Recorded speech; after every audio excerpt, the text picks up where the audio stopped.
for Samoa on Mr. Cowboy Lenny. Whaafafonga ma mai mo mai pea i le Radio Samoa. Yeehaw!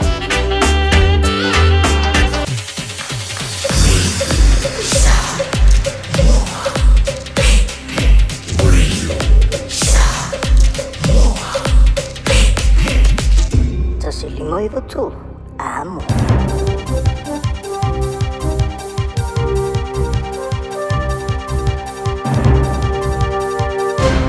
E whātalo whātui lau whaafonga angale nei tu lau le aso, a lo mai o tātou telefone nei, ua tu whātasia e lau Radio Samoa. E leo mālolo lava le whaatino ai o ngā luenga mātei tū o le office o le wa ai tau, e tu sae ma tu langa lolo wā o lo o iai le tau, ai o le lema lolo ai foi o au nanga o whaalavlave tutupu whaafuasei. I le tali atu le telo a afianga ua iai le telo whaaitu o le atunuu. Ta ue reporti ma le New Zealand Herald, le wheta ia iai o whaaitu ma timunga mamafa o Savili Malolosi ma nisio i tu mātua North Island. Ua moli mawina ai le whaatatele ino le lolo wā o le tau, e peo na iai lo longa mwhaalenga inai le telo whale manofanga ese. O lea na le mawhai ai o na whioa i ta avale i le Auckland Harbour Bridge. E silia ma le lua se lau a inga manofanga o whaamawina le mō tusi o le Letise i Northland. E peo na maua na mō tusi mai lava le pō le asonga fua. Ina ua pā ula au ma whaalenga inai pō i Letise. E tu sai ma whaamtalanga o lo iai pēr whautuanga o timunga mamafa mō Northland se ia pā ia mai le awa uli o le asolua. O mātu o Harbour Bridge au Kilani, ma o tea Great Barrier Island, o le ai ai pēr whautuanga mga luenga mātai tū se ia pā ia le ono i le afiafi o le asolua. Ai mō Caramando lava ia, o lo whaatu mawina pēr whautuanga o timunga mamafa se ia pā ia le lua i le vavea o le asolulu. Ua whautuaina malo se le vaenga o whaalavlavi whaafuasei. Le Auckland Emergency Management, tangata lau tele ina ia mātai tuina pēr timunga, ma ia whaaitete whioa iai o ta avale lungo awala, ma ia alo ese mai lo longa tele, a ia vave vili atu le tasi mō se whesoso ani. A o sauni ai le toi a matalio a o onga whanau a onga le nei tausanga. O leo whaalia le matua i te leo le numero a wanoa whaafaya onga maulua onga, e leo iai nisi o whaatumuina. I reporti ma le News Talk ZB e o atu lava i le wha se lau whasu lima a wanoa, e leo iai ni whaya onga maulua onga o whaatumuina, i to tono Aotearoa atoa. Se 42% ua mawalunga atu ai le numero ma le tausanga ta aluai. Tu sai ma whaamaumaunga, ma whaamtalanga, ma le Education Gazette. O ia wanoe au fiai le whaasfufa ulua onga monisio a wanoa sinia, se lau ono sfulfa wanoa whaya onga moa onga amata, se lau ma le fitu a wanoa whainga luenga a onga tūlanga lua, ma se lau tolu sfulua o a wanoa moa onga maululunga. O le fitu sfulima pasene o ia a wanoa whainga luenga o loita tono North Island, e peo no o atu lava le se lau lua sfulma lima o a wanoa mo au kilani lava ia. Ele ima mau atu lava o na iai whaamtalanga na tu ina mai mtanga luenga o a onga e tu saimal pa u o le numero whaya onga i le afe lua se lau lima se fulu. Ai whaalia le mtanga luenga le si itia peo le numero o whanau i te tono potua onga i tausanga taitasi. O le la tau iloa o le isi tolu tausanga o le a mo o mia ai a onga le o atu le afe lima se lau lima se fulu whaya onga i a onga tūlanga lua. Ai afe ma le tolu sfulu lima whaya onga moa onga maululunga po kulisi. Whamanino le taitai fono o le laulaua fono maulua onga maululunga po le Secondary Principals Council ya Steve McCragan o whiutanga inga matala noanga lava i tutongi o se tasi leo mata upolo o whina wina pea. O le isi vaenga taua, o le whaingata leo na sa ilio whaya onga le mtata o le matematika po le maths, ma le mta upu whaasayanisi o le physics, e pei ona iai le se 43% o awanoa e le whaatumuina. Talu ai o ia mata upo o le whaalia manino ai e le presidente o le PPTA po le Post Primary Teachers Association, po lenga i le maulunga o le nei numera, o whaya onga e le o iai, ma ua whautua ina ai a onga ese ina ia whaya iai se fuafuanga, ona upo lenga o le tele o suinga o le a iai ta iala wa o onga po o curriculum. Ai ui i nei whaafitauli o le u whaamanino i tai, ma le tele o a onga lo lato ngā lulu e pea e tu ina ato le tau au whesoswani mō nai whanau a onga. Ini isio tala, Isa sa ililinga le laulawa fono o whaingoina le Council of Trade Unions ua whaalia le tūlanga pangatia o loo iai nei le toʻatele o tangata nuu o tangata whaingaluenga taluai le taungata o le soifuanga. Whamawina i lea sa ililinga mai le iuni e lata le 60% o tangata whaingaluenga o le atunu. O tauau ina leo na maua le tele o vaenga tāua na maasani o lato maua pe whaatawina. Taluai le taungata tele o le soifuanga ua iai. O lea numera ua si itia mai i le 50% sa iai le tausanga taluai. Ta ua le presidente o le Council of Trade Unions, Sandra Gray, ua vaile le toe mawhai o na maua o whaataua pe o na maasani ai. Pe o me ai tau mafa o ofu a maua foi o se pasese. Taluai le lava o totongi anai tangata whaingaluenga. Whaalia foi whaamtalanga i sa ililinga le uni o leo na o lato whaamawina ai le toʻatele o tangata whaingaluenga. Ai mai se lawa i lato e le onisui o le uni po le non-union members ua ta ua silia atu ma le 5 tausanga e le itoe whaia lava nisi i tanga.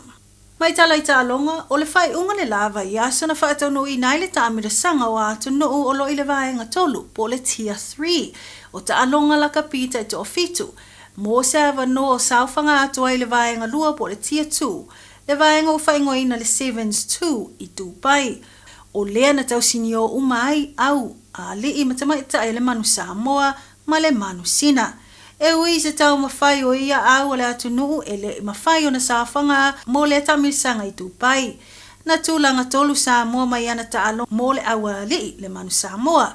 Sa manu malo umai ana taalonga le pulu peitai na malolo le awa Belgium i le semi-finals i aia luas humaleono Belgium i le sefulmal whao Samoa. Na toe maua le isi o lata uman malo le awa Hong Kong, China i aia luas humaleono i le sefulmal wha ia Samoa. I le sa ili ai o le au e tūlanga tolu. Mo le awa tonga na mai a lea ta amirsanga maana o lata umawaina le tūlanga valu. Ma ua le malolo le au ia Hong Kong, China i le lato lua i ta'alonga e na manu malo ia Colombia peitai na malolo ia Samoa i le sa ili ai o se tasi e sawa to le semi-finals. I le toi ilo ai ma Colombia o lea na whaia ina pe na malolo ai awa tonga i lea atu nuu. Mo le awa le manu Sina e le manu malo i sana ta'alonga e peo na iai whaatulanga ngau pulu se i vanga na aila na manu malo e tasi na iai i le au a Mexico na tūlanga fitu le manu Sina i lea tāmino sanga. Sato telefona au tu whaata lau Radio Samoa mo lau whaafonga angale nei tu lau le aso, whaaftai whaafonga mai, soifua ia. Ua na o le Radio Samoa se furulima iwa toru a mo e tautuaina o e ilaungangana fitu aso le vai aso.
hold up. I'm gonna give it to you. Gold jewelry.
mai pe I the radio kasi lima I vakolu amo Au ngate sunga mo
If I tell you, say you're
pongisa faapeo na puniti o le la Wawa o le langi o le tingu fo I le muta O fitilo na muenga wa tofai paloi mata Fitilo fa isolo wa le taua ilo na loto Eu sou essa uia o le vai no lea e te tau mawhaina Papu mai e le pauno Le wha amalu lea ua e laina Ia wha amali e ina Pau o se mea ua o mawaina Wha alango lango mai Ilo utau au e te mapua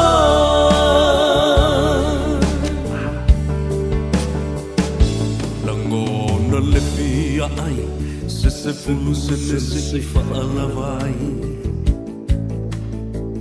A o se ato falu Pela vai o se papa mafu Amu ia la salo Wa file mulo na masa no salo Se ia la famai Olo uola wale mawhai Eu sou essa uia O le vai no lea e te tau mawhaina Papu mai e le pauno Le wha amalu lea ua e laina Ia wha amali e ina Pau o se mea ua o mawaina Wha alango lango mai Ilo utau au e te mapua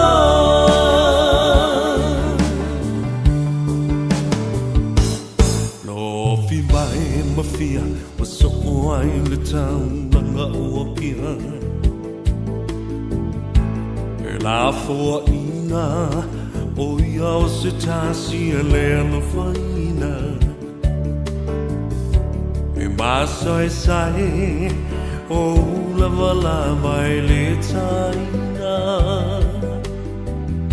Puno masamali Le ai se ua vai mai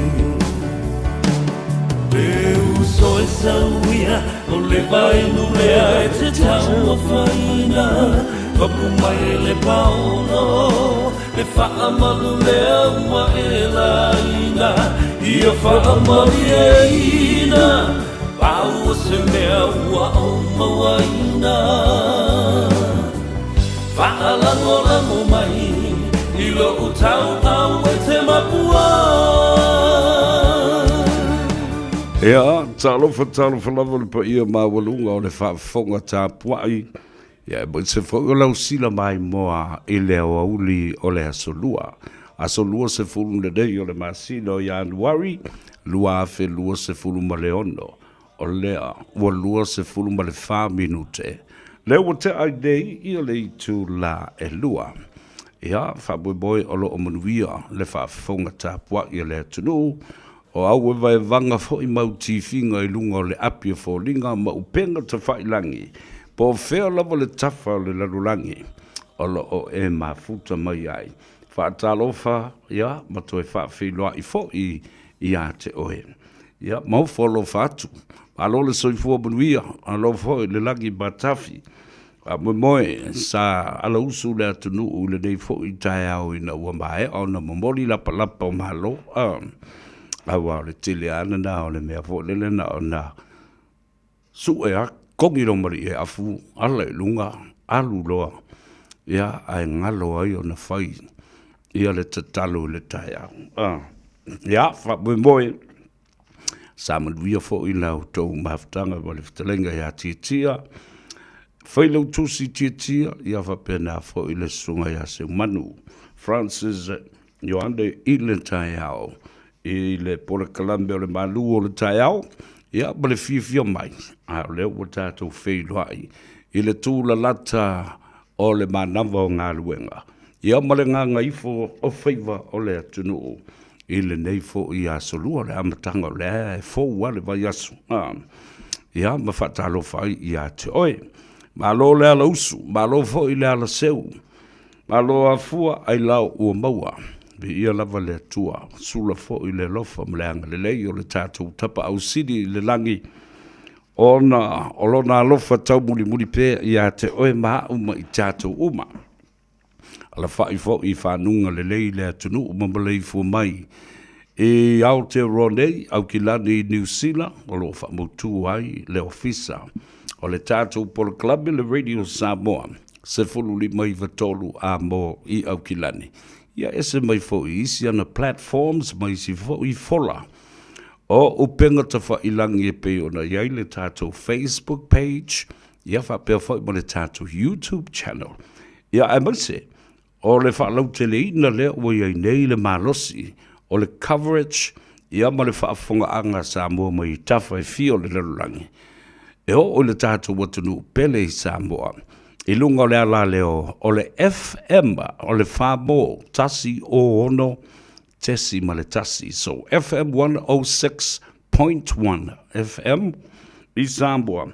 O lo o whaalonga mai e le tele o le au ave taxi, o le au ave bus, le au ave loli. Your own private vehicle or car in Samoa. You can actually find us on FM 106.1 FM. Rekilia la touia.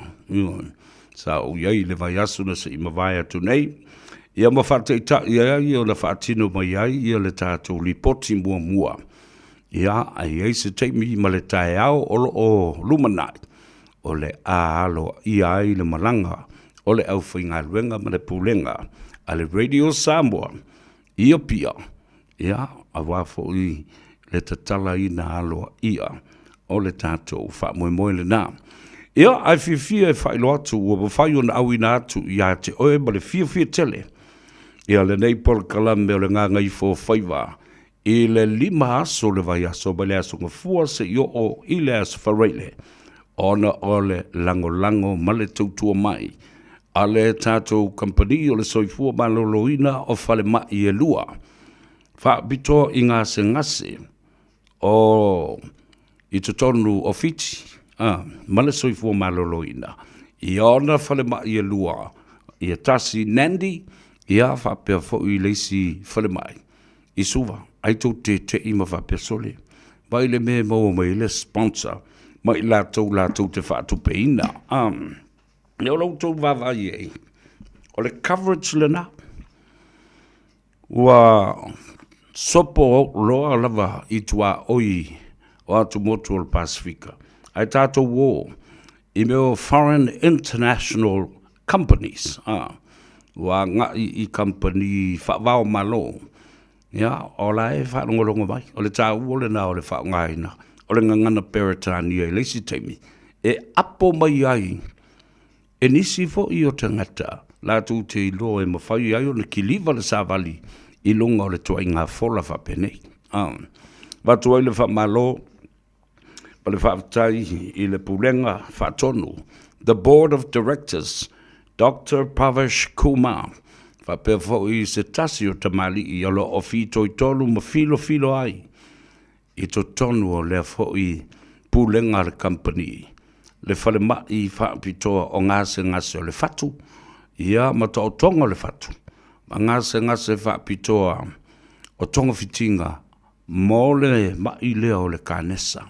Wape o fili ane I lua o lo fea ngai ma le soifua malolo ina I Samoa o tātou tangata. O le ngase o le fatu. Ma le ngase o le kanesa. Heart surgery, heart, cardiac problems, and then, of course, cancer. Ia, le whawtai tuai I le amana ia fo I o le tātou porokalame. Ia ma mwhai ai o na whaatupe mai as a company I whafo atu o New Zealand ma Samoa. A o loo mwhai o na lātou. Whanongo mai.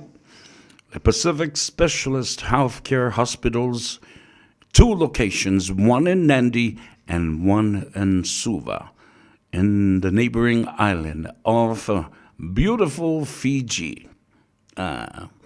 Nice, nice. Ono mai leo le whatalofa ia te oe ai mai se foi. Ta oto atu pa ia ma mamalu sautu a whawhawha. O le tā whatolu o le wāna nofo Samoa. Pa ia ma mamalu wha le malo, pa ia foi ma mamalu wha leanga nuu. Ia ai mawalunga sa vi inga le tua, mamatua le tuu ia te utau. Le au whainga ruanga totofia le tua, whata whaitau langa I 4 mana, ai utau whale tua. Ia ai maise foi, o le vasenga o I latou o whaife au ua malo lo manu malo, o nei au paanga tō tino foi na. Nai o latou whale tua, tinao le ngā luenga, o tele tausanga, o utau wha aunga ngase, ia mata se, I le ngā luenga le tua. I le tau waswaswino le ipuvai o le ola.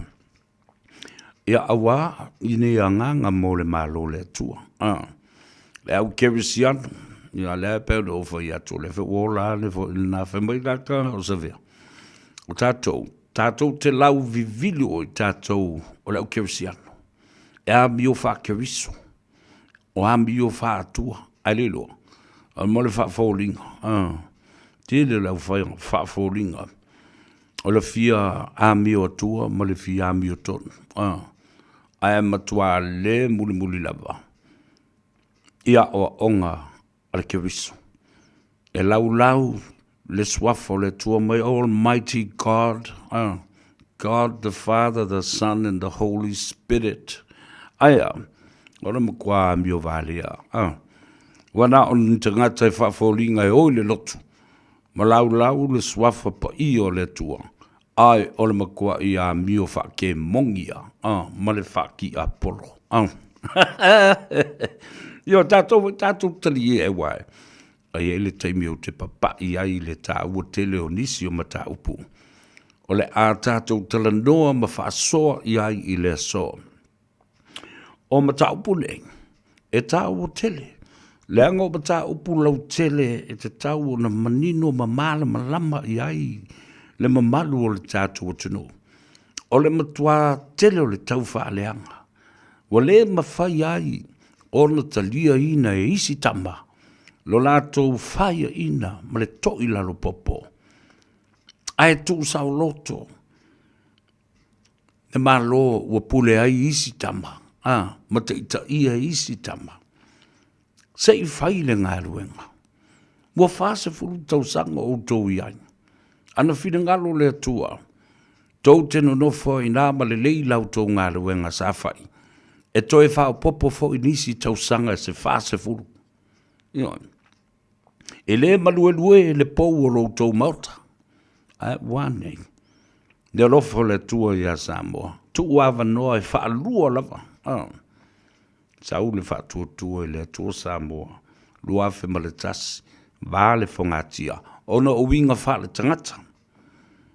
Ai o le to mai o tangata ia na tutu whaatasi, ma to toa e o e whai na ngā runga i sui le malo.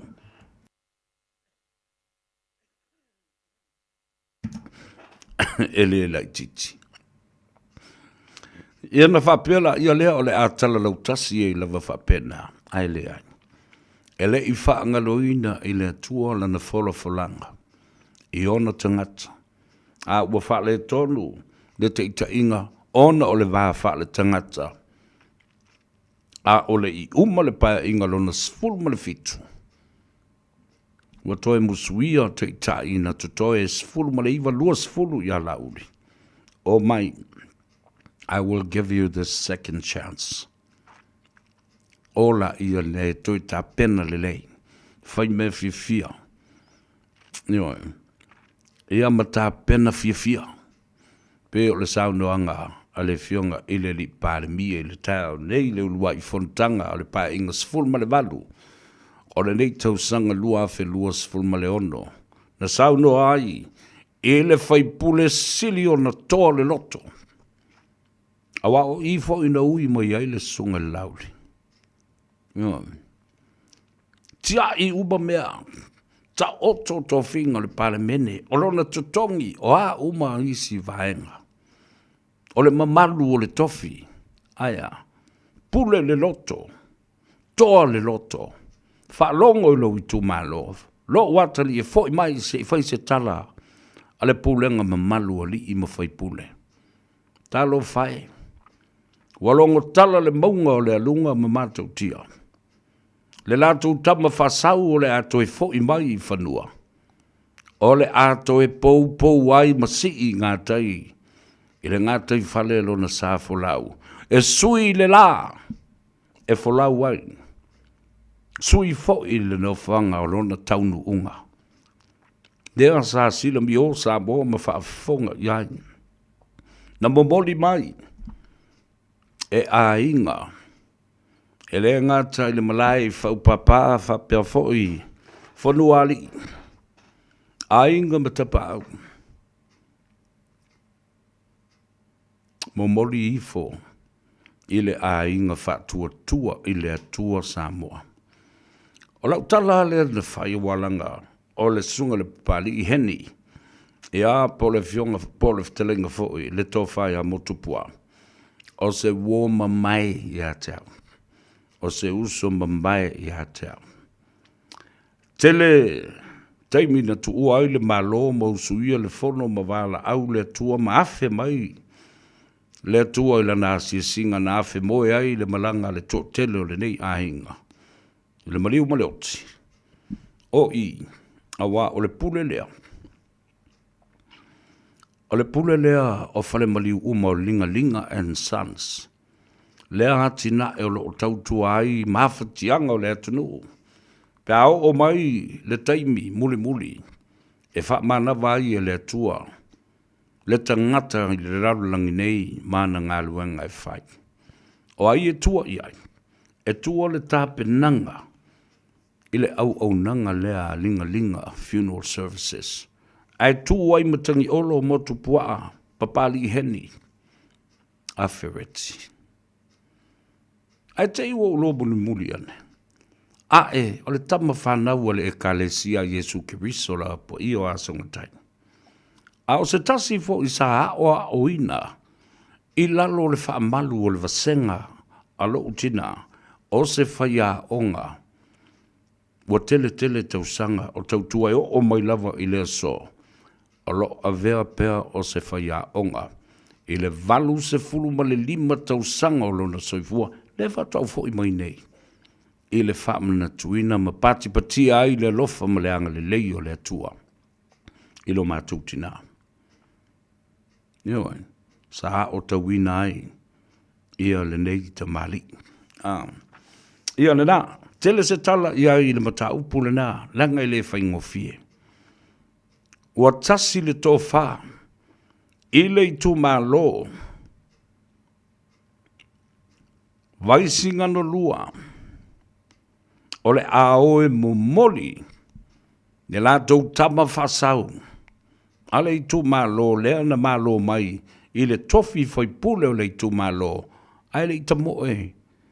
I se pati fa upo fai e peona yei pati te tele fa tu le tu Samoa watas.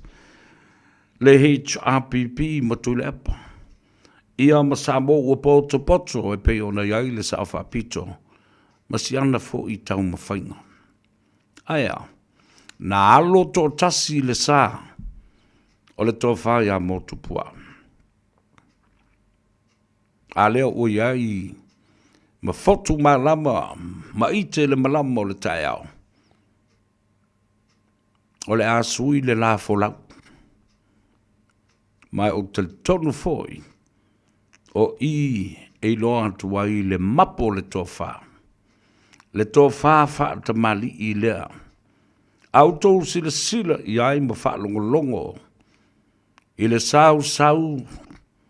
Ma le sau noanga ma le whitalenga le tae au nei. Taimi mua. A o le besili wa umana wha tauto. O se whai pule. Ma o le a avea.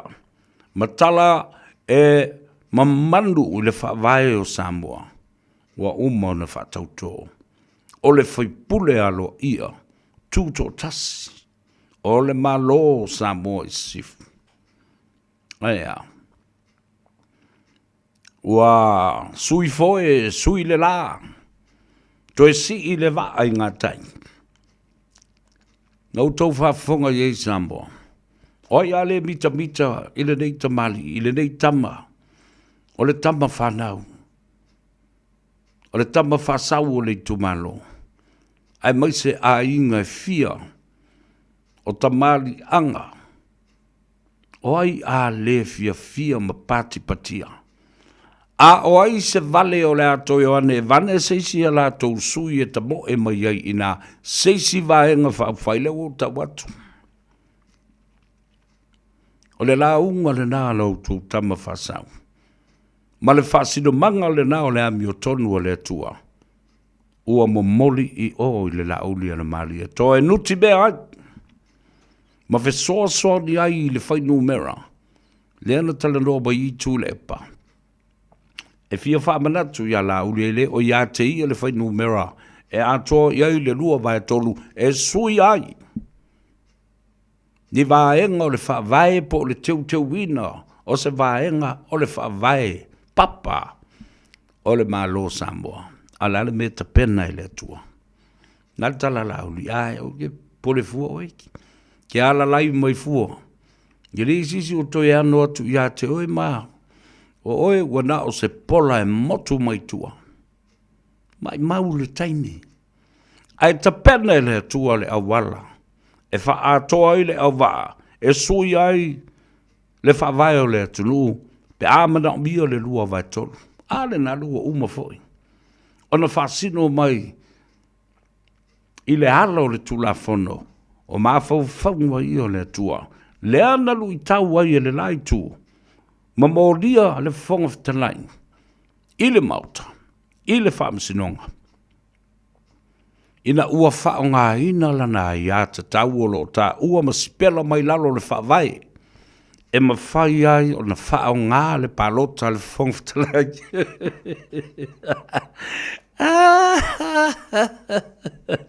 Wa fiu wa su se me tuli el fong fitalai.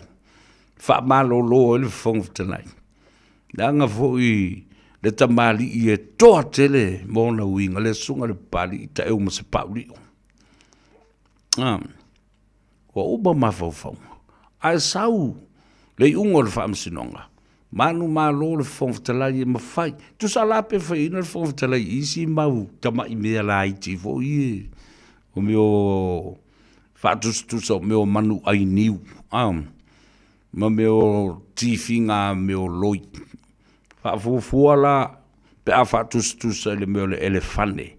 O le elefane le mea rea, le ua whai. Manu malo ele whongfitalai. E ma whai, ona wha o ngāla na ia ta tau malana pā lota. Sui ele whawai. Ia le nāu maualis. Nea lala alu nei tua. Ele sunga le pali I heni.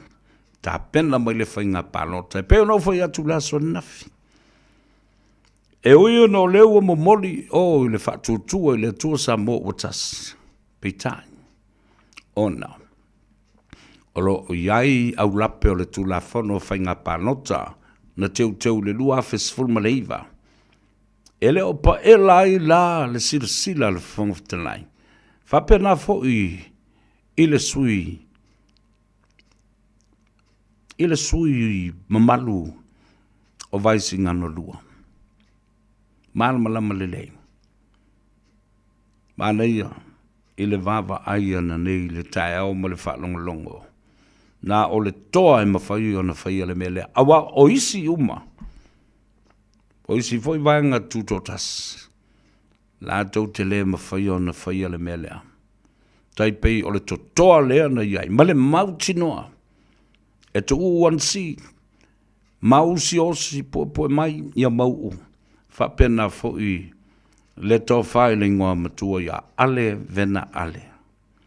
Whamawai o la tō tofi. Me o le totoa. Ae toi o i tua e whai ne whai ngā whilwhilinga. Nā le mea no o iai. Na o ma le mauti noa. Whamawai i le HRPP. Whamawai le palemene. Mo la tō i loa e oti whatasi e i la tō i o le mea tu le palai whai. Ia le utoi tuu ia i le avano le utoi o mai. Toi sao mai le whainga panota. Ana o nisi. E whe mea ai. E le mautonu. Mai manatua i loa. Ai ia lea manu ua ulu e tas.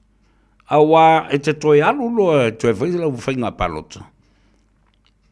Ai e te alu masalo salo mo lo le mauti no e te toi sa wala mea moni ai te le toi sa. E ke alu wakua ia ma e kalo mai. Ia mausu lo le pese foi le lea. A Felice Mikaele le sunga aswa. Au mai lo tua. Ma tō mai timunga. E le o se ua na fua mai manua. A o uloi mata na. Wa e alu malo i loa. E te le mautonu ma e le whātua e te toi fo i mai. E se le mali e upu whai o malo, mangase ngase a malo. E wha malu le tua. Ma o stasi fo i leo vaenga. Au te fia avatu i le atunu. Wau tau sila i ai i le tamali i lea. Le tama whasau o whau papa ma whanu oli. Ma le i tu ma lo o le ainga o ma vaenga. O tō whinga na whaia e le tupu o fonti. Ato atasi le asu tonu al mauta whanu ma le palemene. O le launga wha whenua i la valea ma o le launga wha ma vai fo i lea. Se i alu e ta pena mai lona sa. Ua la lango malilifa i o. Efe soa ni le ngā luenga le li i panemia ma le whātua i le atua Samoa o tas. Fia o tau, le mamalu o sui uspono le panemene, ua loa o no tau, se ei i to tonu o le mauta. Ai pepe mea lava lautou tō whā ma lautou whautanga. Tu lou sui mamalu o le palemene. Ai whalongo atua oe ia te oe e te awhia. I le whasoa le a tau se vea se yuri le aso le nei. O nei lola ia le oe. Na wari i e tutui whalunga whe ei. Ai a o na tala noa i le whasoa i le ngangana. Le vao ngangana. Le utu ngā vā nganga le atunu. Le ngangana wha poi le atunu. E tausi ai le vā tangata. Le vā whea loa ai. Le ana tala noa i ai. Le whafonga whitalai una ua ia o te ngia ina. Tuila epa le tae au le nei. Ioi, tau whafonga iai. Upu mā rua le whafonga whitalai. E au mai eila na wholesanga. Pei o se ta māmatua o se ainga. Ai a oio se tangata poto ma e mawhau e vase ma pena ma mai o upu ia. O upu o le ote ngia ina e le tamā o lona atali.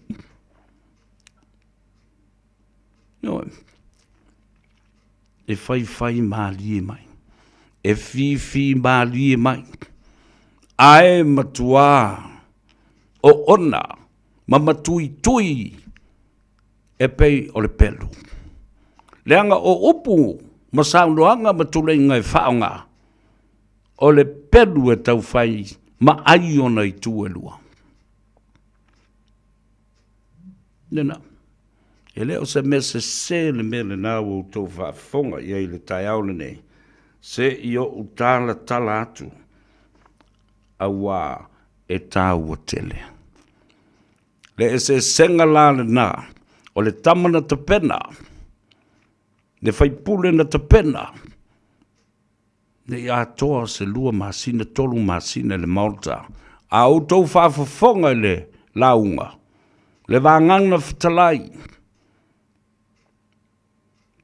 tua ese mamawa a air baby, guys. E whalongolongo mai lau mani i. Nau fiu la vale, ma leo woso vale. Ma leo mai ilunga. Au mai e upu mātanga. La rafo i tangata. Au le matua vale sau pau e le loa fola se la unga. E tau au whai e mai loa i le whaalaro i le atunu. Mai loa ai, nate i loa se mea, mawhai se la unga. E mamalu ai, le fola sanga. Nothing. Tai lua se fulu mon tupu tau sanga, fia pae inga tono le Malta. I le whai mea. Na o manofo mo, u whape ngei mua ulu ma whapea. La le mea u whape nei tangata. Ua whaamaru i nai e le atua i le whafonga tau mamoli. Le tō wha sa saa. Ma tau tai o le fue i le tō tō ma le launga Samoa. Ala me u whape u le ngai kākou. Upura sa upuna. O le ma whalongolongo iai ma. O wina mai ai. Ma e alu loe te tāpena le lei. O le ata le pese ala tātou wo e sue le avadua. Ia tātou te wheilo i atuai. I le sunga. Ia Victor mai i le Tire World. Radio i runga o le ea, o whaasala launga i so o se mea. Radio i runga o le ea, le amo whamo i so o se mea. O launga ngana moni lava Samoa wailo ai koe, e le Pasifika lalo langi ma le masa loloa. Tautua i loa loa lo tātou atunu. Tupu mai e kale sia whapea foi mu. Radio i runga o le ea, o whaasala launga i so o se mea. Radio i runga o le ea, le amo whamo i so o se mea. O launga ngana moni lava Samoa wailo ai koe, e le Pasifika lalo langi ma le masa loloa. Tautua i lo tātou atunu. Tupu mai e kale sia whapea foi mu.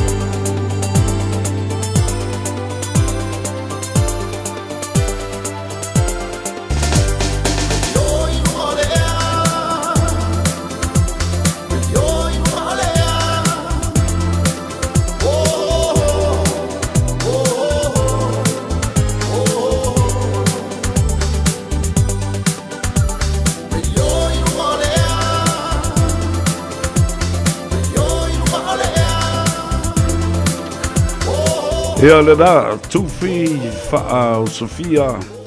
Ia, e loa oi lunga le ea. Le ngore pese le nā. Ai, whaafatai le tua o le ua maua mai le amanoa o le sunga ia Victor.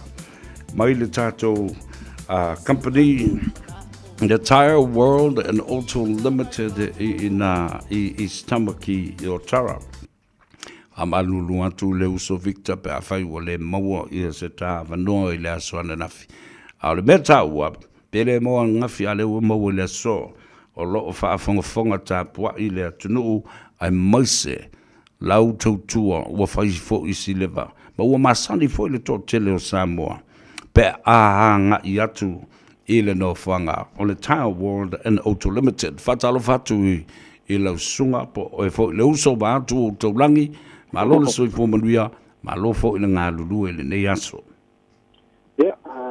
Fua mau mai langi maro a whionga rea tō sa wea, maro ni sa i maro fai tau tua tun o le sunga, a karo fai lau pai au whakonga te po i Samoa, maro te malawa nei tura rea uli, maro lawan sa e te tō, au ke po sa wea, ma kongia se kei mea pike vidi mai a reo ke se puru hawi le po e kade ko aro. Rea whaina wai walau mai.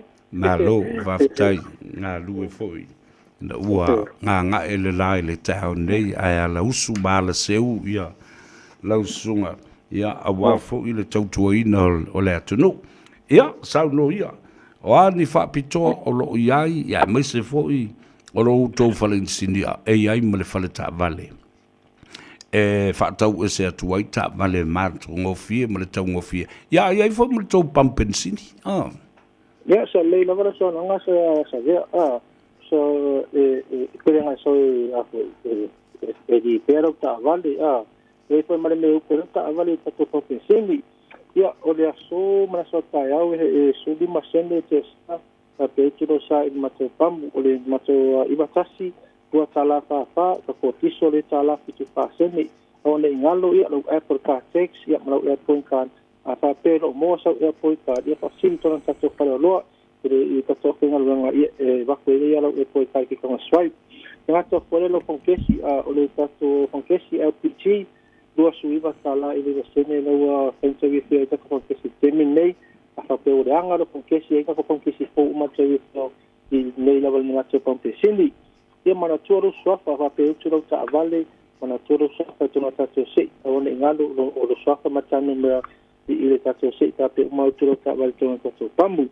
Yo le mato farisinia finali pero ta vale pe sino fali tonu sia ki mo venga mo ta vale o ta full service le ta transmission service ava pe sino fali tonu pa ko di tema to ava pe langa pe ko sino va pe na le men la vo era wa di de sia ki ngalo ta vale ta farisinia e ta to na yuso Samoa la foto mai le foto ta vale ta no yai ava pe o fasen con ka ke di sidi okay se sidi ya e lava ia tato tau ngofie tauna tuna ia tato o roa pena tato ina tene ina matua pata vali ia ngaka fole na fatino lifti mo se sta vale lava o le poli lift tato pupa mo se sta vale mo tato fowili o le snoko with facts with fails ngaka fole pe pole wo pe lua su tala puk mo lava noa ia fole pe pole wo fole ta vale ia matou ngaka fole tato scanner a pe fale tono le ta vale ia ko ngi ni moringa so na tasko o angel light ya mai siko nga moringa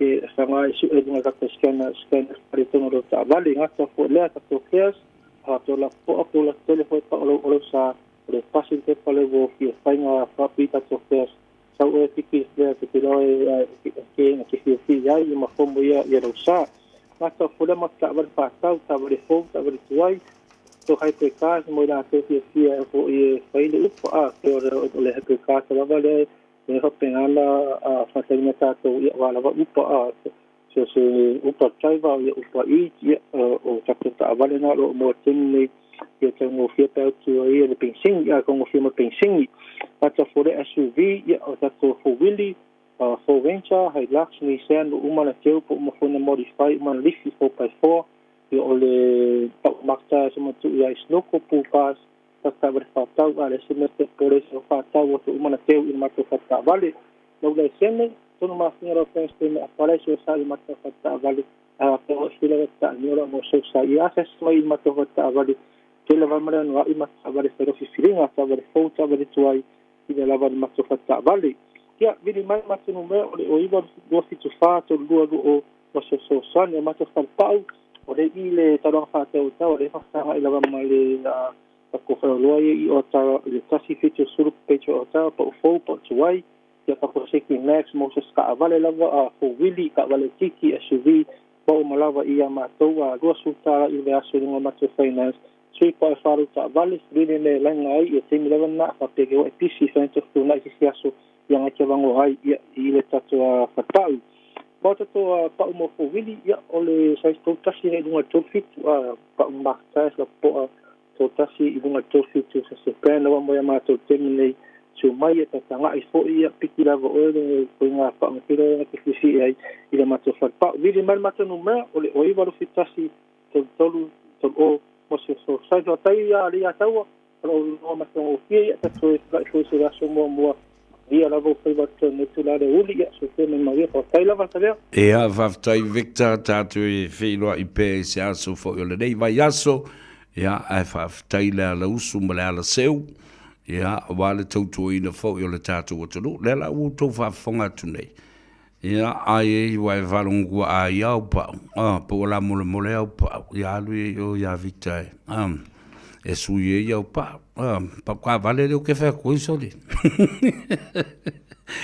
vai leanga o winga leanga ia wa ia tatu la langi le te mile nei o le fa winga upu se ma le milo upu ala fat o yo ia Victor suie to pa o le to fa fonga mai o le fa le fai pa o le mela ia le sunga ia Victor wala au ia le telefoni ole oiva lua fitutasi tolu o ina se lau fitusfulu East Tamaki Road i Otara ia male sifo i me ta wina ele ngatala i le frefaipa ai foi malato fale insinia ai foi malato fale tavale o ai ata vale tutu ai numa ta vale laiti o loli o venda ia o ai foi tawi lungo lato ta vale na ia, ele ngatele na, ai fo i male lato pamu pensini le Celtics. Oka, tai tele na o lo pe falling on it's a one-stop shop. Ma wa uma ina ia au onanga e te manatu. Ia, ole a fatino ai. A lai te alu e whaileu whatau i o ilisi tu whaile o Otara. Ia ma e omi e fo lele masingi ngai o ku ia le au homeless omi e na e maualo le wakala langa i ole langa i o masini na ina ile situ ole tau langa fatau sunga le na ia Victor o telefo tau sanga o siria tu sfulu mon tu tau sanga o ngalue Victor o ile Tire World and Auto Limited lua fitasi tolu o. No mai leo la ufasoa ile ta wotele ole tapo inga fo yana tamam tina matua le mfai ona fangaloina o tau tamama tutua o tina matua o lo o nofo te talo pea ele ngata i aukilani nei New Zealand atoa Australia, Telestete Australia, Hawaii, Amerika, o isi vaenga o Europa, ia ma le atu Asia, ai mai se fo i le atu Pasifika, tutuila ma manua, ia ma tātou i Samoa i sai a sifo. Fatalo fatuai te mau tina mātutua, alo le soifo manuia whaftai fo i te talo, ia ma amatuai ma laulau o mātou ingoa i luma o le nofari i o le atua. Mai o te tali tonu le lei i ai. I le mana o te talo o te mamtina mātua. Awa e uia ana tātou le ainga. A o na talo le ta māpo le tina. E whaamunia u ma lato whanau ma le lato pui ainga. Ai le tō tele o tō tina mtama. Ua maua mai ai ia me o mori mau. E tau i fo i lo ingoa i to tonu o fale o tangata babao tau tangata mātou te le masani. Ai ua masani i le whaalongo i lo leo. Ma le ngā luenga o lo o whai ai le tautua a wale whaafonga anga le atunu. O le mele nā, au te langona le leng. Talo whai i nai tamam tina mātutua o le atunu. O lo o lātou ungu. Tuli vai i le atua. Ma mana tua mai ai i tātou. Le au whai ngā luenga ma le pūlenga le Radio Samoa. Ioe. Whapena fo I isi alo matama whanau o le atunu o lo o ngā lulue o li malu o le malo. O li imitamai tai o lo o ngā lulue o whai a onga o le atunu. O I lātou o lo o ngā lulue lungo le ala tele. O e o lo o ngā lulue I maota ngase ma whale o tangata mātua. Pisinisi, maala manuia, ma ngā luenga tū ma oti o le malo. Aia, o fisa te tasi, o au nanga lautele, ale malo New Zealand. Ia po whea le malo o lo ngā lue ai, ma no pia I ai, ma whaatino ai, le tausingo lo ai, ngā maua tina e o lo whaatino ai. Whawhitai tele lava ta mam tina mātua, e lo tau manatu mai, whawhitai te talo, lala voi lale nā. Ele mawhai ai o na whaangaroina o tau. A ta ua tua asina sina, e au noa ma le toi tau wha leo ina, o suafa o ilato. Maloutou pa ia mawalunga. Ua lava le nā, ta ua tuai ia te oe, le tamamatua ma le tinamatua. O lo o mawhauwhau watu mo oe. Ma o lo o whaafeta yatu ia te oe. Ona o lo manatu mai e tauala I tālo sanga. After I tele lava. Ia, whatalofa e nisi o tamamatua. Wa o wasi ei mo vai ia nisi mātou te lei wheloa I lava. Au te tango atu lau telefone. E lei loa e nai tamamatina mātua. O ia I Samoa. E soa, sa o whailo le whongati ala I se temi. Ia le atatu le wheloa I ai ono o nisi o whaale velave matutua ngia. Whaale a inga le maalofia. E whai I Samoa. Au tango atu, okay. Le tele o Texas ia whapena fo I voice messages o lo o anga le lei mai ai, ma sa afi mai ai le to tele o tamam tina matua, whatalo fatu I le tamam matua. Ia au mua ave, ia whapea fo I le tina ma le tausiali, ia au auna, ia whapea fo I le no whaalo ma le whanau ma le aingali, ma lo le on sai. Whaftai I le tuolo, maua le soifua lau le lei, whaftai tapu ai mai. Whatalofa I le tamamatu o le mātou ainga. Ia le fionga ia masoe, tauli, ia whapea foi ia nai tua whawhine. Fuatino, Erolini, le uso e avai singano, ia whapea foi le tamo foleni, ia moutou umaru tātou ainga, ia fiei foi. Ta mamatua ia tui maulunga, ia whapea foi ia siona whalitua. Tō tele o ta mamatina matua o le tātou o tunu, umau tātou ai ngolo whawhonga mai. Ta mamatina matua o le whalemanono ma le ainga le tai, whantalo whatu. Ta leinga futi ma upa au, ia, tele foi teimi o tātou wheloa iai, ele ngata I nei, tātou wheloa inga I le whaamamaluina, ma le lotu o au tau suafa na whaia I malo tau, I manono uta.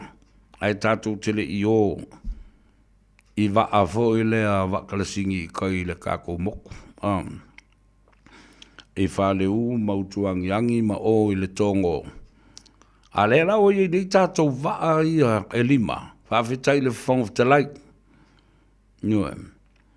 O lea na tawala tuai ia tātou wa ia e lima. E tai tolu sfulu tangata I lungo le waa. Tama ia e alu le maa. E le to e alu I se hafi fo, le alu e le pengisingi ma le kalasingi ma le suau. Ioe. Na ona e punga e lunga o omi le mea alu lo. Na paua langa le a fo I le me te whaalongo iai.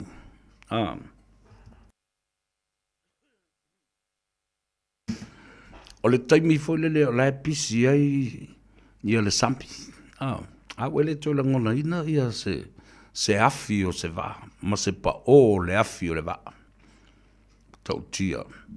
Aftai le fong te lai o le sui foi o le tātou I tu malo, ia ma ua ta oto I le tofi o le fong te lai le fale manono, ma le ainga I le tai. Ia, o ai la se o le ale fia pati masiva ma ai uli. Ai se I sa lefta lenga ia au mulipola. Io. O se fia sili le na e mita ai le loto. Ma la ngona ai le nganga fia fafta ia e le tua. Sa o whalongolongo na nei. E le saunoanga a mata lava le fionga le fongftalai. Umaloa le sauninga. Ia, whaasanga mai loa. Na umaloa mai o na whaapoi. La autu vanu le fionga e le fongftalai. Whangaloa i le tuitui. Ia, o le matua matautia. La ualu, e tale pisi.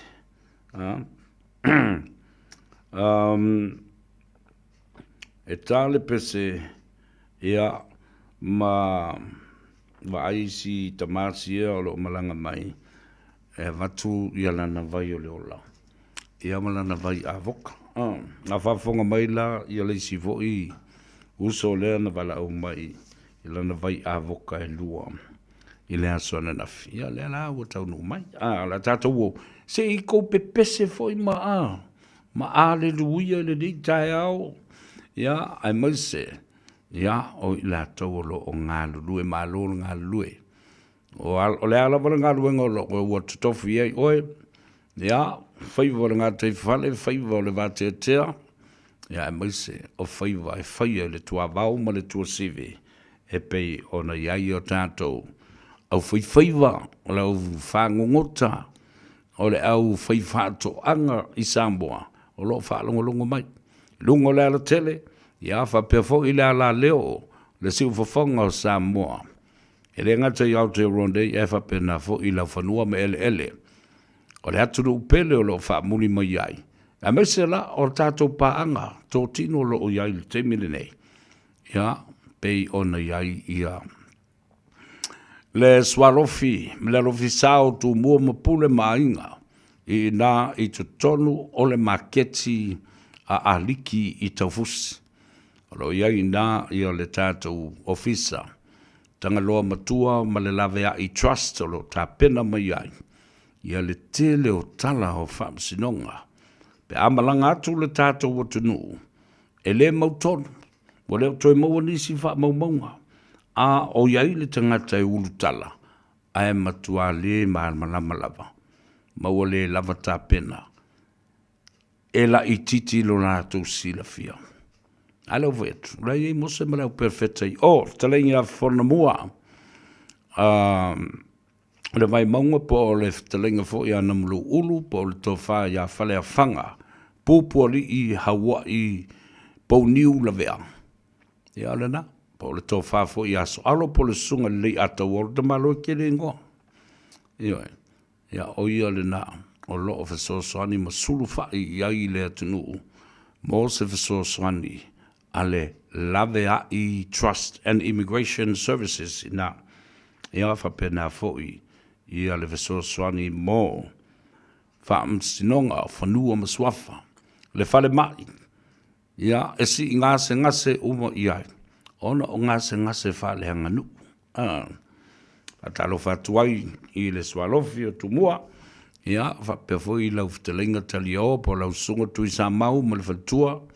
Ia whapea fo I le tootele o li ima whale upolo.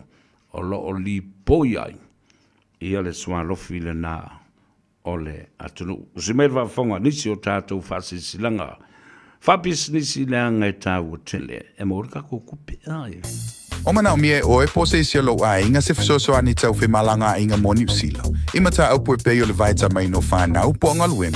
A whai lau tali o le ioi, wala au loa Ken Fernieho o le Fern Immigration Services. E iaila na lai sene, ma o silia ma le se funu lima tau sanga hola na tau tua. E toa tele tangata o fisosoani iai Ken, ima ta au pu tau whi malanga inga. E awhi a ima ta upu na o atu le tribunal, ma apili le minister. Tanga iana e le Facebook, ma le upenga te whailangi I Molimau. Mo nisi whamtalanga, wala au mai le Fern Immigration Services. O luatasi, tasi lima tasi, o lima. Avia maua so sad. Omega ka. Diana knowing oa. Omega ka. Sabale tau mofie. Omega ka. Fili mai loile Omega ka. Omega Cars, lua selau Cavendish Drive I Manukau. Pole telefoni o iwa lua vitu lima valu tasi lua. Susu mai Manukau ne. Omega ka. Umalole keisile Omega ka. Beta Drive Doctors ile tau longa fa tau I mangele fa pea manrua. Ole va ainga o so ngase pe amana o mia. E fa tino e foi ma tupui o le whana witi, o tupui la ko witi sfuluiva, mo I lātou e sfuluan tau sanga malunga atu, fa pēr ma tupui o le fulu. Pala au telefoni, 255 iwa valu, mo so wanoe fa tino ai nei au nanga. O fisa whama I mangele I taftafane o le McDonald. A manrewa I taftafane o le Faletusi po le Public Library. Beta Drive Doctors Clinics.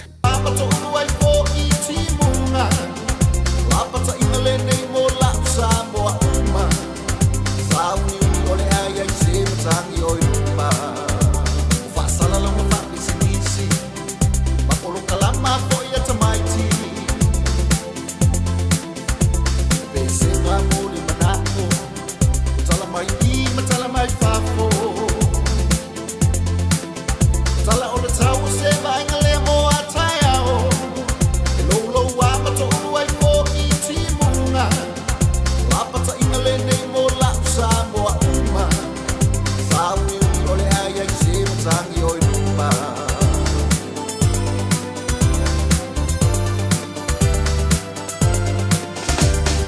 Yoi ole a Yoi ole a Oh oh oh oh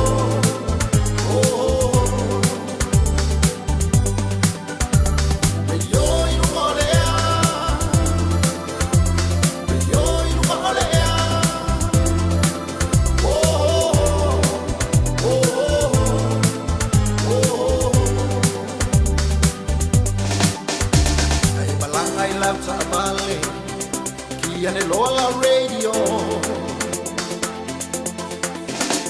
Palala yo mata Le manaya upolo kalama Ola ngana boni la Samoa bailo ai oe Ele Pacifica la langi maleva sa loloa Tautu ai lolo tato watu Tupu mai ni kale sia papia foi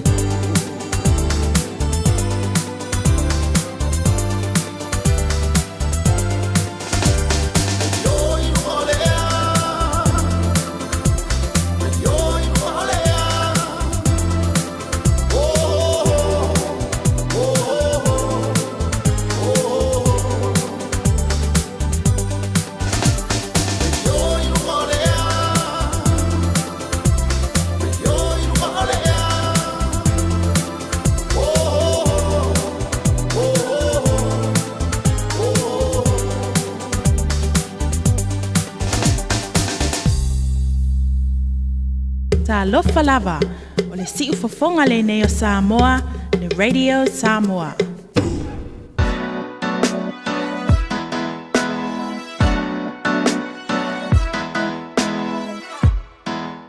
Malama le taiau, langona le malosifo, fa'ao sofia lo fia, le vilia tu oe a o e mohe, la ua usumai, te le iala mai,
te momo o yai o manu lele o e ma uele suia lo ma fafau wana o e sa o e ile taimi taua tele lava le taimi ile ne yo langa lo fa emoni ele mo umi taua le taimi fainga tau fainga fifa ile mali taua le taimi mativa mo o e tele faia ina taua le taimi le lo fa emoni ele mo umi taua le taimi fainga tau fainga fifa ile mali taua le taimi mativa mo o e tele faia ina taua le taimi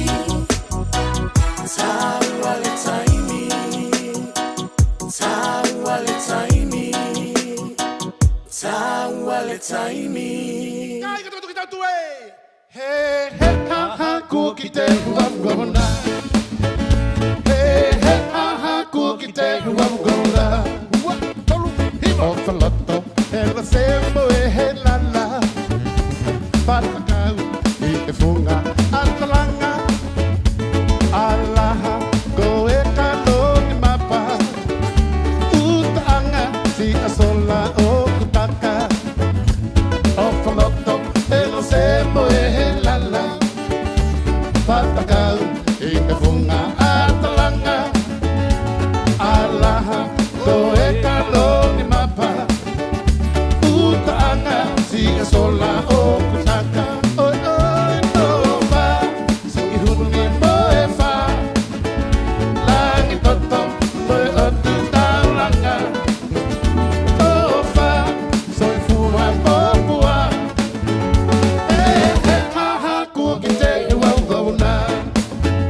Hey, hey, ha, ha, cookie day, who I'm gonna. See the offer, netala e matangi. Kinago alofa, e amo e paki. Tava que oma, o que tangi tangi. Si utaka, be ato e foki mai. Oi, oi, tofa, se ihuni mo e fa. Langi toto, mo e ato taulanga. Tofa, soy fuma popua. Hey, hey, ha, ha, cookie day, who I'm gonna. Hey, hey, ha, ha, cookie day, who I'm gonna.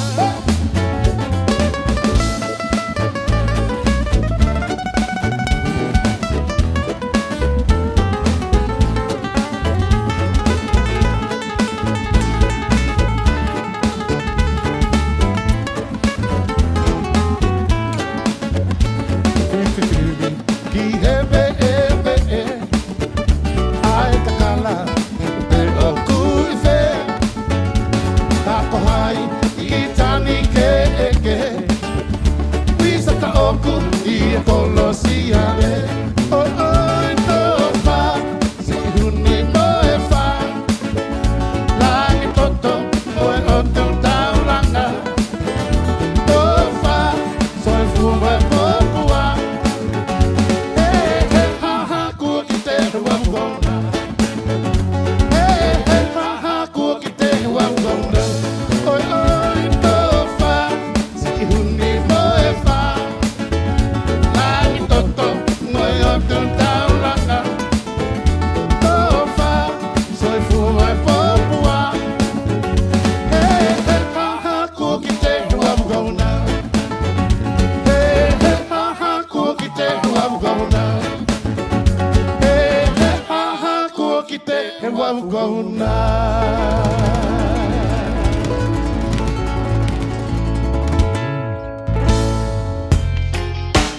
Radio Samoa, tasili mai batolu, amo. Radio Samoa. Tasilima tu. Amo.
elalo te work na kama ekilunga elalo te work na kama ekilunga elalo te work na kama sole rexiko si akiuka ile maumanga elalo unga kidefa ariangana ufikara esea ule maumanga eva maila ikama urengei au manga sole eva mailo ile uima ya madele pala emu madebe asa lela oso egele maso le yanga de pasole kama eva maikuile oso ekawile le maso ope akale fama ifika ikingo visa asa kama ipe pala ase yo fama kala le winga olenge kala kukusa ole ofisa ma ile maumanga ao onga filiva ama mawafa banguyanga enga kalopima uma aula pia le kuanga ole olanga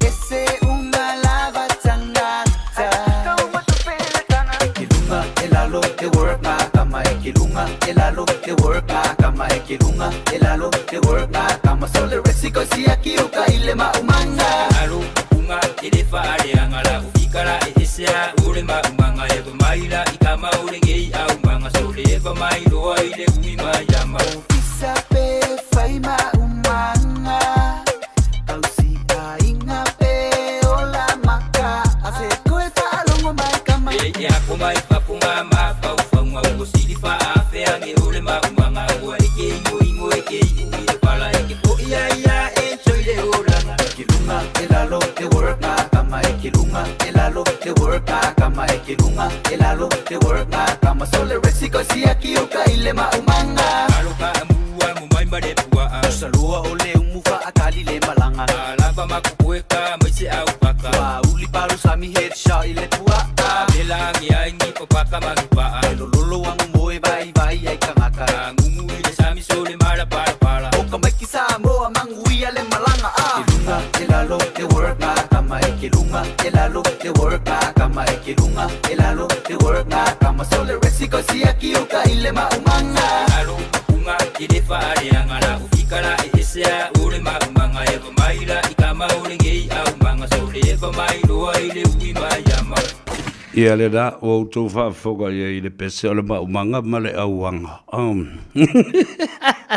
ese a upo pese ngi kanga kasole ya o pese fo ya ai fai matata to pese ya mai alu fo e fai sa malolonga mai ia sa wiputi ina ia mawai ia le halo mata ilungo le awala tele afe o le McDonald's fa usawe avec ngeki fai se la burger fatalo fai le uso ya fa usau fa tai le angalele ia male afe mai foi ya si mai ele si ufofongo Samoa fa per le faletua ya mai se ia tamai tai la le ya Josephine bale tamai tai so ya to angale onga le uto titi to amata ya onga ya va pena fo in nei to sanga atoa le o senga lu wenga fango fie le matua mo po ala ya eta pena le fanau o la o toninga o se vai ia fa pena foi ile tulanga le sele ni fa ile lunch a faila na le oa o lua so o ma Josephine na le ayo le lunch roloi o ma toale a nga ato la vala ia ka ko to anga fa me onga a o tu la lata foi ia nai matua e tapena e fa inga le te milenei a wa a fa ko kele ia la ulafu ia o la matua paketi a te tau o na tapena iai mo le whatauina o tōninga tamaiti ia ma le tapena pena atu ai foi i le amatalia o le tausanga o uina i te tonu o potu a onga a watu ai le whamalo i matua ia ona o le tūlanga tātou te liba vai ai tātou te sa ili ina ia mawhai ona whauaua o ngāna i o tātou whanau. Aua fo i le whaia le mea fo i lele masani na whaia isi matua. E lima vai lo. Wawe tutuli lo ta bai te o i lea onga. O ye o i whai ngā ruenga. Ai le i tai lava o tau sanga ma ale o le whanau. E o Yesu eni ngā ruenga. Ko a anga o lua ta mamatina. E o su e ngā ruenga ma su e me whai ai. Ia le wha moe o le whanau. Ia, watu fo i le whaftai ma le whamalo ma le whaloto tele. whaamalosi au ia te utou. Awa, le foi lao o le vaitau. E ala usu le tae au tapena le whanau. A ngā i e mamoli le whanau. I le aonga. Ia, o nao, o fo i le uli. O au mai le whanau. Whaatale le whanau, mo toi au mai le whale ina ia saunga le mū. O mai tapena le tau mawhitanga. A wale au ki e pasi ma le au tawhau vale. E uso whaatasi a matangata whainga luenga le ainga le tai au. E mua la kaungu umaikanga ka fōi e sa whainga luenga wa manawa mai. Ai muli mai le au te pasi. Ia la tau sila fia le leia. O winga ana masani o tātou tangata fōi e vaonga tā. Ai whakula i se me whai. Ai oso le whaliri. Whai atu whalai. Wale tu ua se me aiona o le wale lava le whasoa. A wafo lau ke pasi mana tuala. A whai to tele lau whainga luenga o le ainga. E iai ala le tangata e ngafa mga se senga matapenanga o whaatau e faiva i aso taitasi. Ia, o ia la e whaamaupopo e le tupe. A whaila o le au ke pasi ia e le aise ala ngā tupe. Le benefiti, le sick benefit, le unemployment benefit, o le aia ma se benefiki ngare pa umawhiki ia. Ia la le mea le awakui o sosoani e whai ia le whaatau grocery shopping per week for the whole family. Ia le mea la na tup, ea mai lo ma le sosisi ia le maile. Le tai whau le lo le whangawhao le ainga. Ia, na paula ia wau au ke pasi. Ia o le mea e maua i le mea o ingoa pia ingu pia ngā o mai lola i le o ngā mai le whale. O mai lo kau i misa o le ise mea ai ku ia ka ako umalo i whawhama i puma ma ulo le ainga. Kau o kulo. Ia, i le sosisi le maile la i te tono le pusa isa. Ia, kau whao o ilo i ngā vaikunga. Ae, se ua kuli mai mal kai whau. O lai loa kai whau o lau li ia mga o ia kulanga sosisi. Ae, ka alo i kua. Wafu o ngā. O matua auta atole ma vau whapeala ua au se sosisi e tau ma whaitangata. Ae le lo sosisi al maile al mea whanga ala e ka mo e koe le maile matuli a kula wali i ngā. Whamai, sole, a maila ka sosisi. E ale nā, talafu i tātou te tali e ai le tūla lata. I le manawa o ngā luenga, ma le ngā Gagaifo faiva, i le neifo i aso lua. Mana tua o au maia i a te oe ma le fia tele. I a le polokalame le a tau sa vea ma le ngā Gagaifo faiva o le atenu. Ona o le lango mai. I a whale mai e lua whaapitoa. Pacific Specialist Healthcare Hospitals e ai i tutonu o Nandi.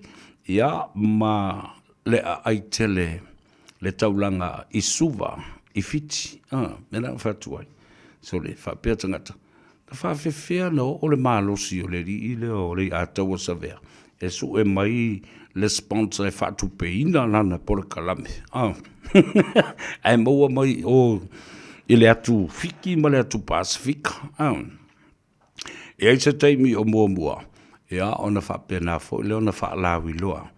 Ia, au mai fo inisi o le pūlenga. O mautanga se ngase ne i lua i fiti, one in Nandi and one in Suva. Ia, e whatalandoi i lungo le tātou. O le tātou porkalame. O whale mai ne i lua i whapitoa lava o lātou tautonga i whaiai. O le ngase o le whatu. Male ngase o le kānesa po le cancer. Ia le nā.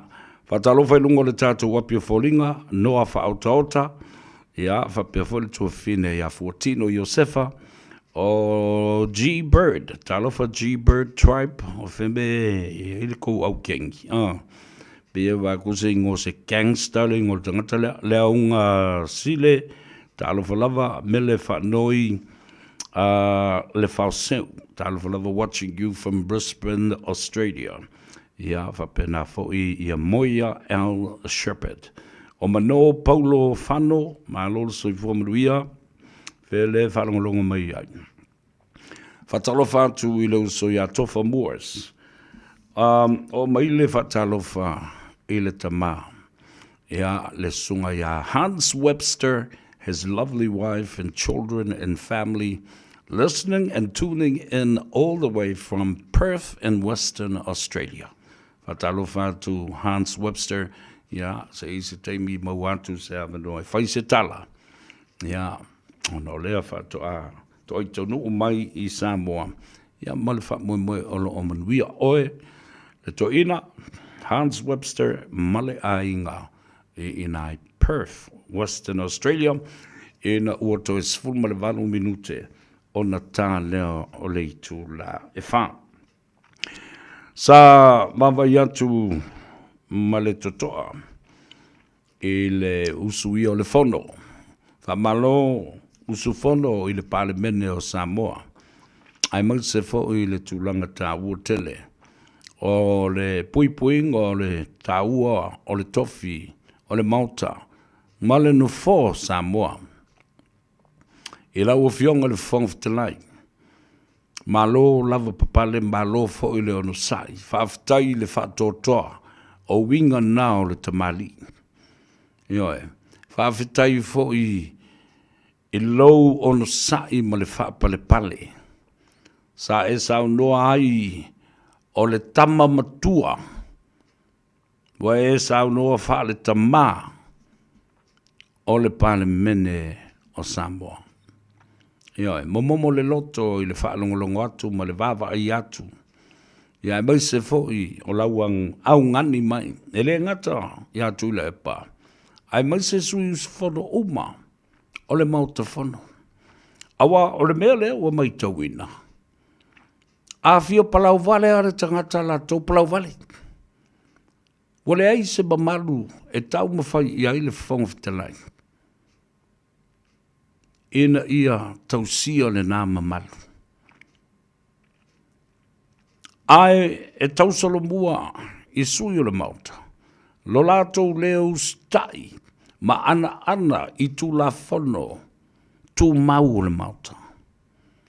Nisi o tu la fono tu mau e pei o winga ma mionga tawa loa sui whaipule o lo ta oto lele. O tiute, mama ta whaioi o tu la fono tu mau nei. E te tau wai o na awa leisi whaipule I leisi whaipule. E te tau wai o na awa sui whaipule. I ta ngata lau tele o le atunu o I so se taimi. E o ese mai ai ma totonu ole maota ma le si o manga lea. A wafo I eile tu la fono e pui pui ai o tau I tono le maota. Parliamentary privilege was set up to protect the integrity and the credibility of every member of parliament within the parliamentary vicinity. Ai ei fau ni la fonga e whai e tonu le mauta. E tula I lava sui. Po le fonga ftalai foi. Ina ia ave ese upu ia e mātanga. Ma totonu o wha maumaunga. Ale palemene o Samoa. And that parliamentary privilege gives you the privilege to showcase and to express your freedom of speech and be protected within the parliamentary and within the parliamentary environment. Ai lala falale na ia la ia na faiatu. E tau sisia le tau tele. O lou wava o oe lea o le sui usufano mamalu o le mauta. I le whaai tete I tala e lafo mautou le mafo whawai. I tangata lau tele o le atunu. Ai sea. O le tāpua I atu ma ai uri atu. Ma mata mata ma mai moa le atunu. Ai tō te o mailo I whafu. Whai winga mata ngā pā a ma le vaonga tā. Wa utou le pule ai i utou loto. Ma tā ofiofi ai i upu mata ngā tau te lalafo. I lungo le social media, fafo mai o le palemene. O na utou i loa lea, le mea o iai le sui usafono. E olo ina le lava vāta ngata lau tele o le atunu i fafo mai o le palemene. E ke ia wasumu oe sisi, io en.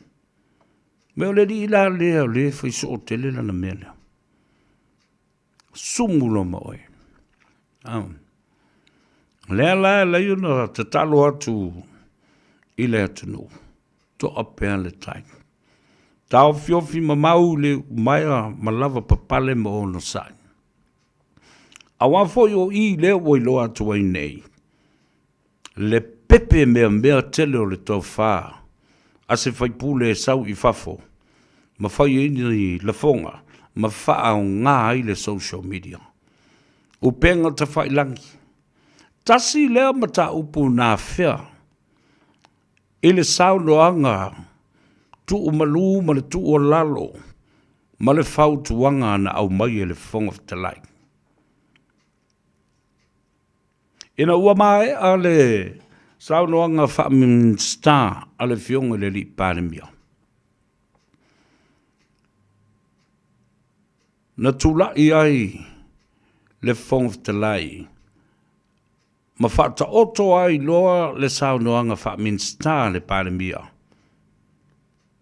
Ia awa ai ni toe iai se isi e lotea. Se iai se tai au. Se i vanga nā ua whaatu se lafo.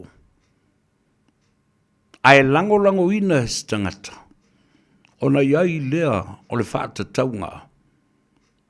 E ta oto atu i le whaato whala inga a le fionga i le whongwhtalai. Peitai ina ua maea le saunoanga le fionga le li pāremia. O le saunoanga wha minsta e le ai seisi wha la velave tu la fono le nao le mauta. O te wha la velave. O te tu la i ma wha pea. O se mea fia wha malmalama ma se mea fia wha sao. Fia ui, wha ui la vea. Na o tau malmalama o tele tau sanga o tau tutono le mauta fono ma le panemene. A o leo o toe wha manatua ma wha leo i a te oe. O tau umaia. Ai sei wha fonga Samoa. O na manino fo i leo au whala. Mafua anga e lai o na whaia. Tu la fono tu mau o le mauta. Tu la i tu le epa e wha tu le lafo. Ia tala no ina lava i le teimile nei ma le aso le nei. Le saunoanga wha minsta le fionga le li panemia. Peitai. E le ai masesi o le HRPP na whaalua ina le lafo. Le ai fo i sesi ma le palemene. I le isi tu vai le malo. Le kapeneta ma sui usfona uma o le fast. Na i sesi na tu la i whaalua ina le lafo tu le epa. O le alala le na. O le pea i o le lafo. Ona e le sesi o le sui o le palemene na te whaalua ina le lafo atu le epa le te tai o le tuangai. La na te sila fia le lei. La na te sila fia le lei. Ala foi la na na wha boe ai loa e le fionga i le whongaftalai.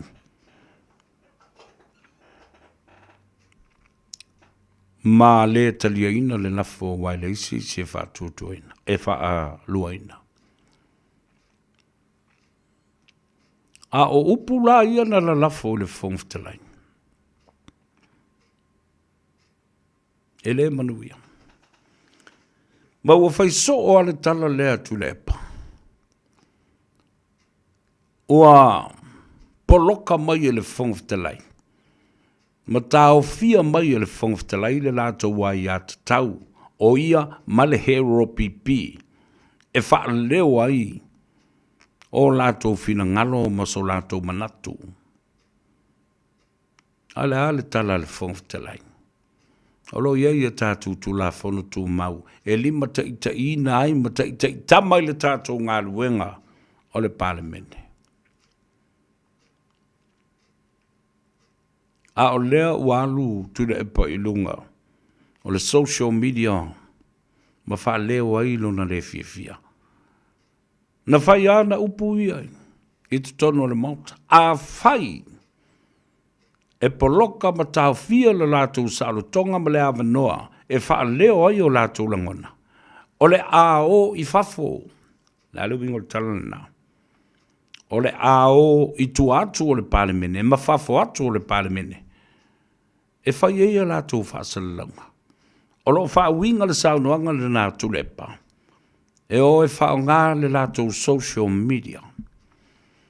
I lātou ia o lo o la lango. E wha ngā e tuila epa. O to sisile, tuila epa. Used and abused the media people that actually support him. Ia nala. E tali tonu e le whonga te lai.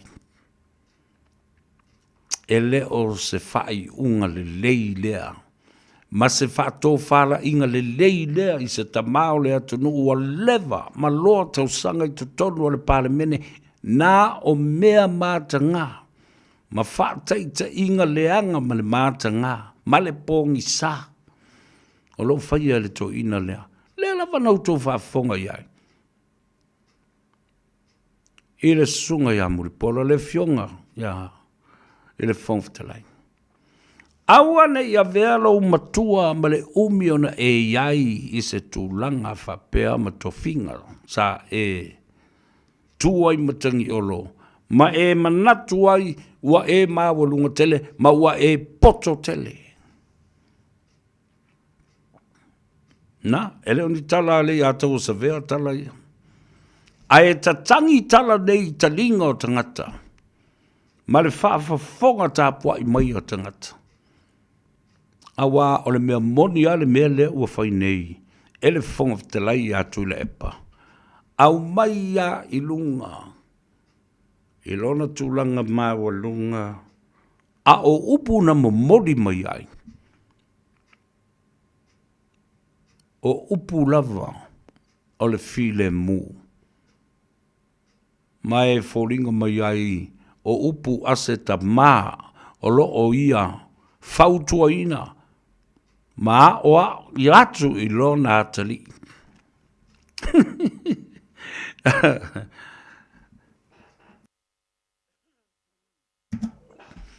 That's exactly how I would define this kind of conversation.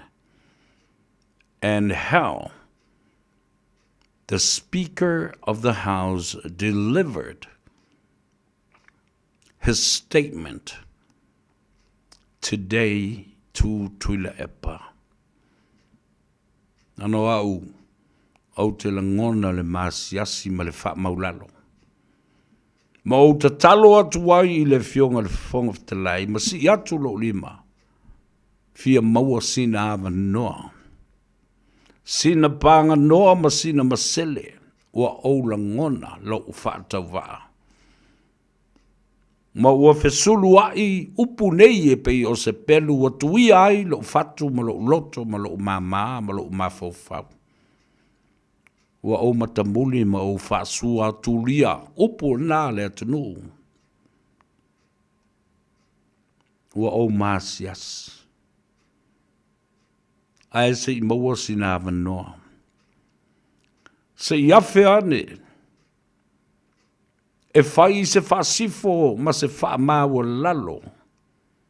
I luma o le mautafono ma le pale mene o Samoa ai maise le fonga whatelai. Le ai ma se mea. Le ai ma se me tasi. Na fea ai I le whautanga tu le epa. Ma sana whaato whala inga e whapea ai. Ia whina ngalo malia e lau fionga le whong whatelai. Au te asu atu vai mālui pu e ngau te nofo atu fua ai o au. O ai. But it's too late. O masaa le ipu vai. Masaa I luma o le mautafono ma le pale mene. Ma le malai tia fau o le malai o le fau tu ngā tangi ma le sairi ngā malo e vetei ai upo le atunu ule nei. Mai moa ma whaafonga Samoa le lalulangi atoa. Ai maise o Samoa lava nā tau ia I tutonu o le atunu umana na tāpua inga. I wonder how our elderly parents, fathers and mothers are thinking. How did this come to be this way? How and why are these people so agitated and angry and disappointed with the new government, and especially with the Speaker of the House doing his responsibilities and carrying out his specific role and call? That's all talent. Dale me ua whape ai, wa umi ai. Wa umi ai una whapea. Ale la watu la analysis o le mea lea ma la ua whai tau iai. O le loto tinga.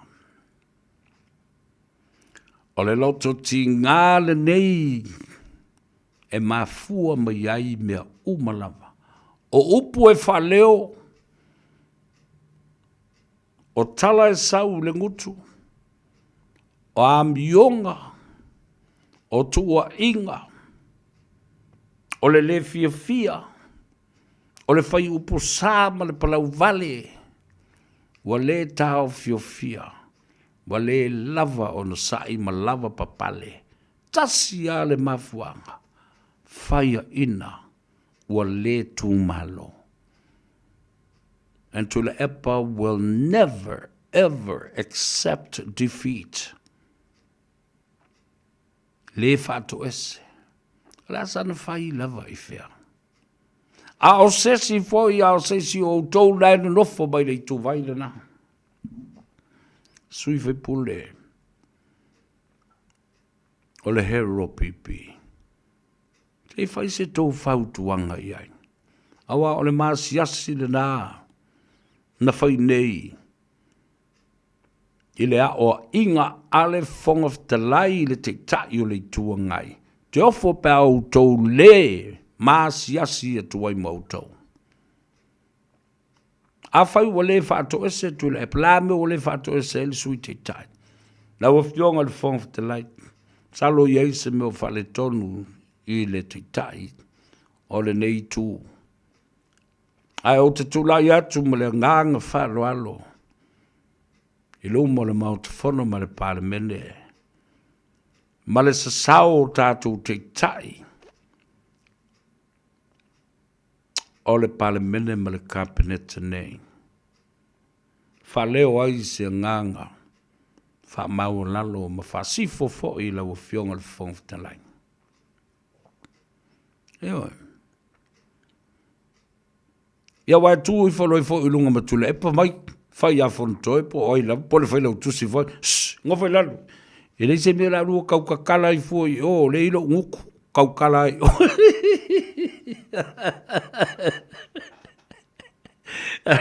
O le ilo nguku kau kala I o, aranga o ke le fia whaako ese, o leo ke fia wha mawalunga. Ah. Te o Samoa ai va fongela u ata e ana nei. Ila unofo mamata I tuina. Tu maanga atangata. Ia le nala, wale ai se whato e senga. Ah. Le ai se whato e senga. Ia toi whana mai lo malisi pulu ale fionga le whongwhitalai. Ah. Wale whapea mai la le whongwhitalai. Ia vai o e se o watali. Wa le fatu ese mai lo tama. A o lea wa e fesili mai. I se ava noa. E fai mai lau fesili. Pela fa fea la. Ona toe maua ni tupe a Samoa pe a fai o lea le a fa matu ese. Moso loia. Ia le lisi o company mai e tunu i fafo fa vau malo. Lea sa to tongi mai le lato le stala. Ma to tongi mai le lato le isene na le stala ai i lalo. O le whaarapo potonga. Tuma oti ale malo le sifa. Samoa International Finance Authority. E whai akule me le visi a e se ale me kami mai. Au te iloa i le whaalongo le whongfte lai whape sole. Anga lava li ko inga e whauru malo keleri. Ele i ulua se nganga i a te oi. E vantua vo le tala le whongfte lai. E mai. Mai tau wina au saunoanga tu la whai ma le tau whaleanga. Maanga i mai i a te au. Ta o manatu e te manatu ane i lo tātou vāno nofo ma le vāta puia, ma le vāta ngata. E tausi ai le file mū. A leo wa vāwai e tunei. O au whamatalanga umalawa ia ma saunuanga lo au maia. O whamatalanga uma whati a polo.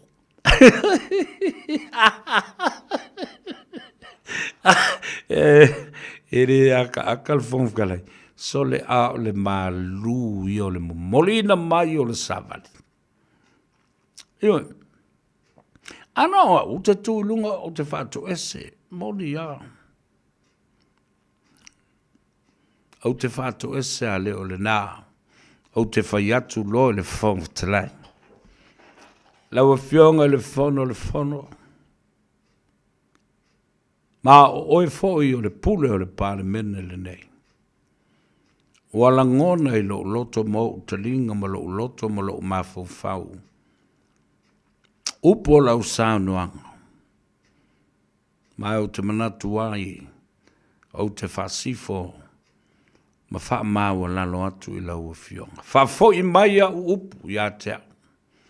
Aia e malie o upu o te le i whai ai te tonu o le mauta. O upu na whai whaatala sua i whafo ua uma le whono. Ai to e tali mai lo ma le whonga whatelai. O tau wa ai le mea lea na amo mai te tonu. Ma sani no tau sisila tu. O amo mai ele satini o le maunta. Ia le mea pese whanga ofe foilea. O le mea na e ta o le meis. A ta o le mea o le meis. E pei o le pule le nao le pale mene. Ai mana tua foi. E oi ina le fio mai le tama ainga. Po le fionga le au mamalu o le malo. Le tama o le whaasuanga ma le tama o le fuafuatanga. Le tuia ana tui ma le li whano. I to tonu o le pale mene o Samoa e au wai mai i tawalu manga o le whono o whaitu la whono. O lana pule atoa le nā ua ta oto i lunga o le tumua i o le fionga i le whafonga whetalai. Tasi de la me taua. Le yamanino malamalama iai.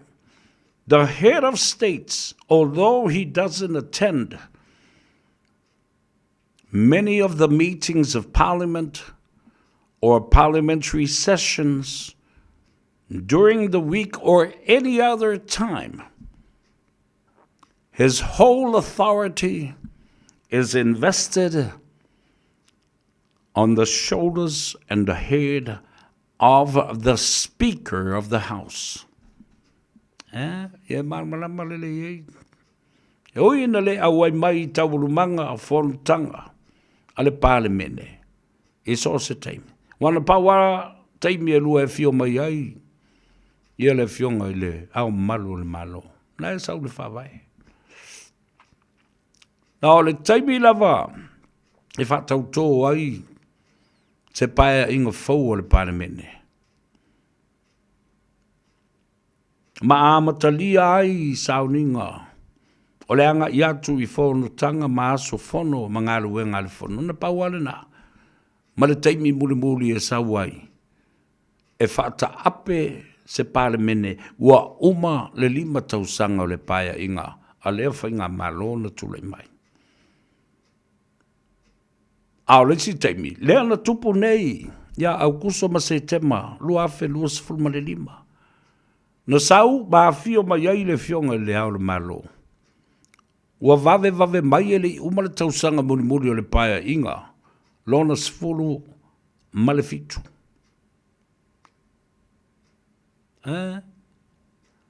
Sauea, na fio mai i lalo le fautuanga ale fionga le safa pito a veo ma palemia. Fio mai a lau fionga. I nā tango ia i le pelu le nea. E maa ai uma. Ona i tū uma e lua. E whape nā fo i le mata o le sa pelu a uma na matuai. Ili wha ma ai wha lelei. Ua tāpena ina mō lau o fionga e whai ai lau sa lalo. Ia wha whai ngō fie fo i le upu tātou te tala noa. Matali e ai upu whale mau sau. To simplify the terms when the Prime Minister advises His Majesty or His Highness or the head of states to resolve and dissolve Parliament. But what now take me if you may? O le pule la ua umona ta oto I lunga o le tumua I mo le ao le fionga le fonga te lai. O lana whai unga o le whai unga fo le nā le ao le malo. O ia fo I o le sui o le ao le malo I to tonu o le pale mene ma le mauta fono I so se taimi e fo no ai. Ma alo fono le pale mene o Samoa. Awala le ngalo ia I tātou le mea le nāmo. O tau ia whatever na se ei tono le mauta fono ma le pale mene. O tau upuleanga umalae la lafo le na fua. O lo tau le mi ngau fo le nā o lo la lafo I upu mata ngā. O le ao lava le nā o le malo. Ai te nane. Lo tau alo fanga fa mai wa uma le fono. Na le sau I te iala a le fonga te lai. Na o se malo longa. Ai o le pule ma le fanga ofe le nā ua whai ngō le meis e ta oto lava I te tolu o le mauta. Ua na o se malo longa tātou te see I ai a wā le talinga o le sua. Sina wha malo stino le uli. Ai le uma le fono se ia longo. Le satini wa uma le te talo whaiu. Wa uma whelafulafo inga. O le mauta, o na si lea, e momoli lo na ngofanga, te iau lia fo I lea so soai. Ai o ngalo ia te outou. Upu o lea tunu une nei. Pe o le maota I tia whau. To tonu o le pale mene, ma fafo mai le si o manga. O le mauta I tia whau. Po lalo ane, o le tapo leni, o lo whai eile awa Samoa, ma inu ai, ma tau mawhale I puti, ma le malu o le taiao, ma sina malo longa es 5 minute. Ai la lafo ai ni tala ina. O to tonu lava o le mauta, o fafo fo I le nā. Wangalo ia te outou, tau langi o le atunu o le nei ma upu e whai ia Samoa. Ua malae tau ave, Ua maota tau ave o na mamalu mo na pa ia mo na sā mo na whaingā. Ole ele lava, ole ele. A whai e whape nā le whonga mutia, ua tau ole maota ma le pāle mene o Samoa te whau, ole maota ma le malai lava le nā. O tia whau lava le nā. Le maota whono lava le nā, le pāle mene lava le nā. E lua mea, o le alo whanga, ma le māla ma lama. E māla ma lama. Nau na o whape nā atu, e tau o tele, i le whafonga ma le whaamanino ina ma ia māla ma lama ai, Samoa i le onga, o le ulua i whono, o le tae ao le nei ma le pāle mene, lona sifuru ma le valu, o le tausanga lua afe, lua sifuru ma le ona. Tele mataupu, le atatu oi le malolonga, o leo wa sifuru ma le tolu minute, wa te ai le i tū lai wha. Ia, whaisina malolonga fo i mai, to e wha au mau, le tele o isi mataupu, le ngā telefono, ai wha pena fo i mataupu lau tele, e te tau o na o ia i le wha fonga le tunu, o na whaia leo lau wha i unga, le anga e māta ngā. Ioi, e māta ngā mea o lo tua ina i e isi tangata, le fionga i le li i pāle mia. A o tala fo i maupu, a o lo wha fonga o lato i tu malo. E mo ia iai le saulotonga tātou te tala noa ai ma whasoa. Ai iai le tua oi o le ai te tau ma le saulotonga. A whai e solia ma le petia ai le ai te tau o leistangata. O nei lo lea, ua e soli le tula whono, ua e sopo langi ma e sopo tua oi. Any right does not guarantee an absolute right. Because if your right infringes somebody else's right, then something is wrong right there. Then that right does not stand.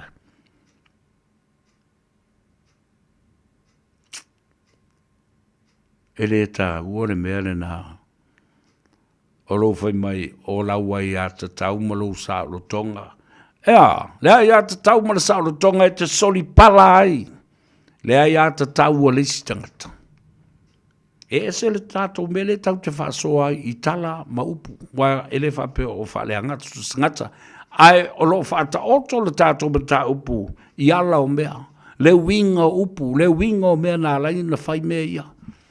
A o se tua lalo ma se whautuanga. Ina ia ave ai.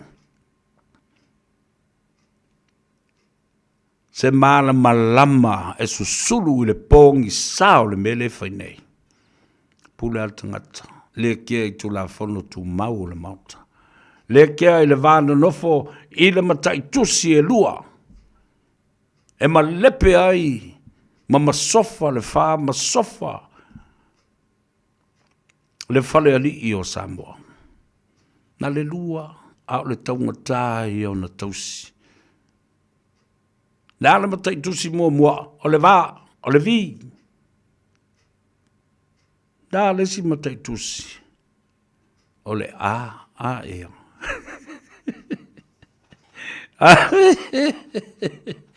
O le vā tapuia. Le vā na nofo.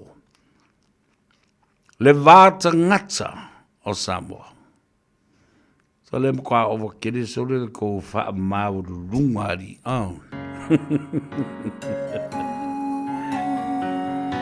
Aweke. Na tatu wole malolonga. Ale was full mal fami nute wote ai ia le tu la efa.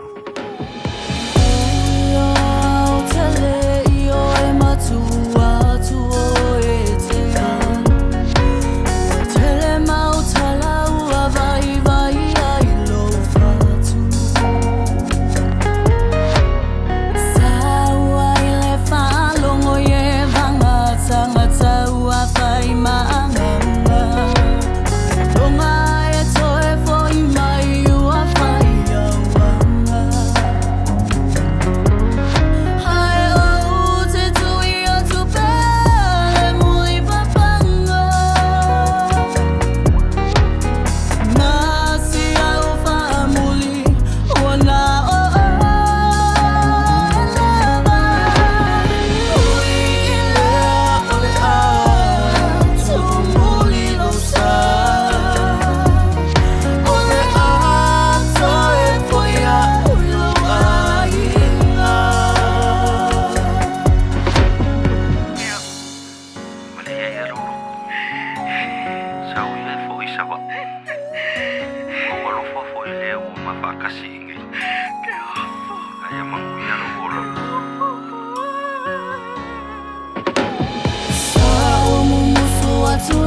talia ina se fautuanga Ole motiva e fesanga I ole me asinina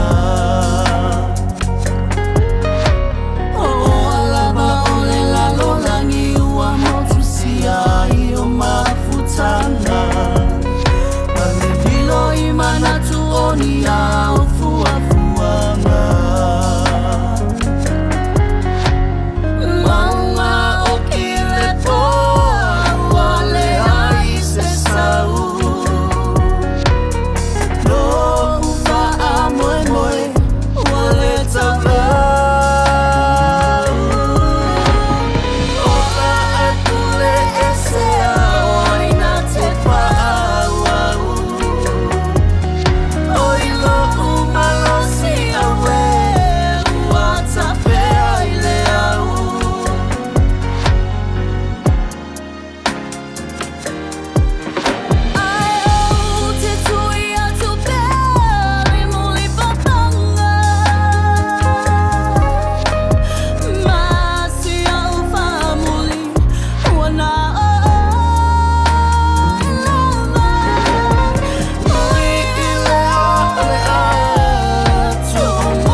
whaatalo whaatu I lau whaafunga angale nei tu lau le aso, lo mai o tātou telefone nei ua tu whaatasia e lau Radio Samoa. E leo malolo lava le whaatino ai o ngā luenga mātei tū o le office o le wa ai tau. Tu sae matulanga lolo wā o lo o iai le tau. Ai o le lema lolo ai foi o au nanga whaalavlave tutupu whaafuasei. I le tali atu le telo a afianga ua iai le telo whaaitu o le atunuu.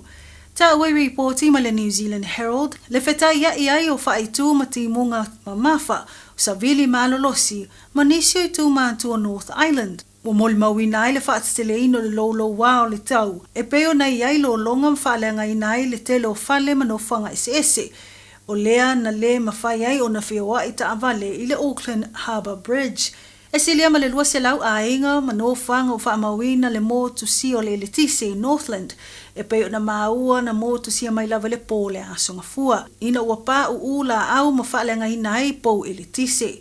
E tu sai ma whaamtalanga o lo iai pēr whautuanga o timunga mamafa mō Northland se ia pā ia mai le awa uli o le asolua. O mātu o Harbour Bridge au Kilani, ma o tea Great Barrier Island o le iai pēr whautuanga mga luenga mātai tū se ia pā ia le ono I le afiafi o le asolua. Ai mō Caramando lava ia, o lo whaatu mawina pēr whautuanga o timunga mamafa se ia pā ia le lua I le vavea o le asolulu. Ua whautuaina malo se le vaenga o whaalavlawe whaafuasei. Le Auckland Emergency Management, tangata lau tele ina ia mātai tuina pēr timunga, ma ia whaaitete wheoa iai o ta avale lungo awala, ma ia alo ese mai lo longa tele, a ia vave vili atu le tasi mō se whesoso ani. A o sauni ai le toi a matalio a o ngā whānaua o ngā le nei tausanga. O leo whaalia le matua I te leo le numero a wanoa whaawhaiha o ngā maulua o ngā. E leo iai nisi o whaatumuina. I reporti ma le News Talk ZB e o atu lava I le wha se lau whaasfu 5 a wanoa. E leo iai ni whaia o ngā maulua o ngā whaatumuina. I to tono a o te aroa atoa. Se 2% ua mawalunga atu ai le numero ma le tausanga ta aluai. Tu sai ma whaamaunga, ma whaamtalanga ma le Education Gazette. O ia wanoa au whiai le whaasfu wha ulua o ngā monisio a wanoa sinia. Se lau ono sfulfa wanoa whaia o ngā moa o ngā amata. Se lau ma le fitu a wanoa whai ngā luengo a o ngā tūlanga lua. Ma se lau tolu sfulua o a wanoa moa o ngā maululunga. O le fitu 5% o ia a wanoa whai ngā luengo o loita tono North Island. E pei ono o atu lava le se lau lua 5 o a wanoa mo au kilani lava ia. Ele ima mau atu lava o na iai whaamtalanga na tu ina mai mtaanga luengo a onga e tu saimal pa u o le numero whaia onga I le afe lua se lau 5. Ai whaalia le mtaanga luenga le si itia peo le numero o whanau I te tono potua onga I tausanga taitasi. O le la tau iloa o le isi tolu tausanga o le a mo o mia ai a onga le o atu le afe 5 se lau 5 whaia onga ia onga tūlanga lua. Ai afe ma le tolu 5 whaia onga moa onga maululunga po kulisi. Whamanino le taitai fono o le laulaua fono maulua onga maululunga po le Secondary Principals Council ia Steve McCragan o wheutanga inga matala noanga lava I totongi o se tasi leo mata upo lo ofina wina pea. O le isi vaenga taua, o le whaingata leo na sa ilio whaia onga le mtata o le matematika po le maths ma le mata upo wha sayanisi o le physics. E pei ona iai le se 30% o awanoa e le whaatumuina. Talu ai o ia mata upo o le whaalia manino ai e le presidente o le PPTA po le Post Primary Teachers Association po lenga I le maulunga o le nei numera o whaia onga e le o iai ma ua whautua ina ai a onga ese ina ia whaia iai se fuafuanga ona o lenga o le tele o suinga o le aiai ta iala o onga po curriculum.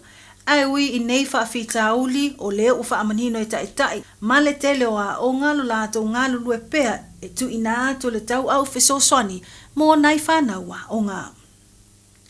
Inisio tala, I se saililinga le laulaua fono u whaingoina le Council of Trade Unions ua whaalia le tūlanga pangatia o lo o iai lei le toa tele o tangata anu o tangata whainga luenga ta luai le taungata o le soifuanga. Whamawina I lea saililinga mai le uni e lata le ono se 10% o tangata whainga luenga o le atunu. O tauau ina leo na maua le tele o vaenga ta ua na maasani o lato maua pe whaatawina. Taluai le taungata tele o le soifuanga ua iai. O le numera ua si itia mai i le 50% sa iai le tausanga ta aluai. Ta ua le peresiteni o le Council of Trade Unions, Sandra Gray, ua vaile le toe mawhai o na maua o whaataua pe o na maasani ai. Pe o mea ai tau mafa o ofu a maua foi o se pasese. Taluai le lava o totongi anai tangata whaingaluenga. Whaalia foi whaamtalanga i sa ililinga le uni o leo na o lātou whaamawina ai le toa tele o tangata whaingaluenga. Ai mai se lawa i lātou ele o nisui o le uni po le non-union members ua tā ua silia atu ma le 5 tausanga ele i toi whaia lava nisi i tanga. Mai tala i tālonga, o le whai unga le lava i aso na whaatau no i nai le tāmira sanga o atu no o lo i le vaenga tolu po le tier 3 o tālonga la kapita i to fitu. Mo se ava no o sauwhanga atu ai le vaenga lua po le tier 2, le vaenga o whaingoina le 7s 2 i Dubai. O lea na tau sinio umai au a li i matamaita e le manu Samoa ma le manu Sina. E ui se tau mawhai o ia au le atu nuu e le mawhai o na sauwhanga mo le tamirisanga i Dubai. Na tūlanga tolu Samoa mai ana taalo mo le awa li le manu Samoa. Sa manu malo umai ana taalonga le pulu peitai na malolo le awa Belgium i le semi-finals i aia luas humaleono Belgium i le sefulumalfa o Samoa. Na toe mawale isi o lata uman malo le awa Hong Kong, China i aia luas humaleono i le sefulumalfa ia Samoa. I le sa ili ai o le au e tūlanga tolu. Mo le awa tonga na mai a lea ta amirsanga maana o lata umawaina le tūlanga valu. Ma ua le malolo le au ia Hong Kong, China i le lātou lua i tālonga e na manu malo ia Colombia peita na malolo ia Samoa i le sa ili ai o se tasi e sawa atu le semi-finals. I le toi ilo ai ma Colombia o lea na whaia ina pe na malolo ai awa tonga i lea atu nuu. Mo le awa le manu Sina e le manu malo i sana tālonga e peo na iai whaatūlanga ngau pulu se i vanga na aila na manu malo e tasi na iai i le au a Mexico na tūlanga fitu le manu Sina i lea tāmino sanga. Sato telefona au tu whaata sia lau Radio Samoa mo lau whaafong angale nei tu lau le aso, whaaftai whaafonga mai, soifua ia.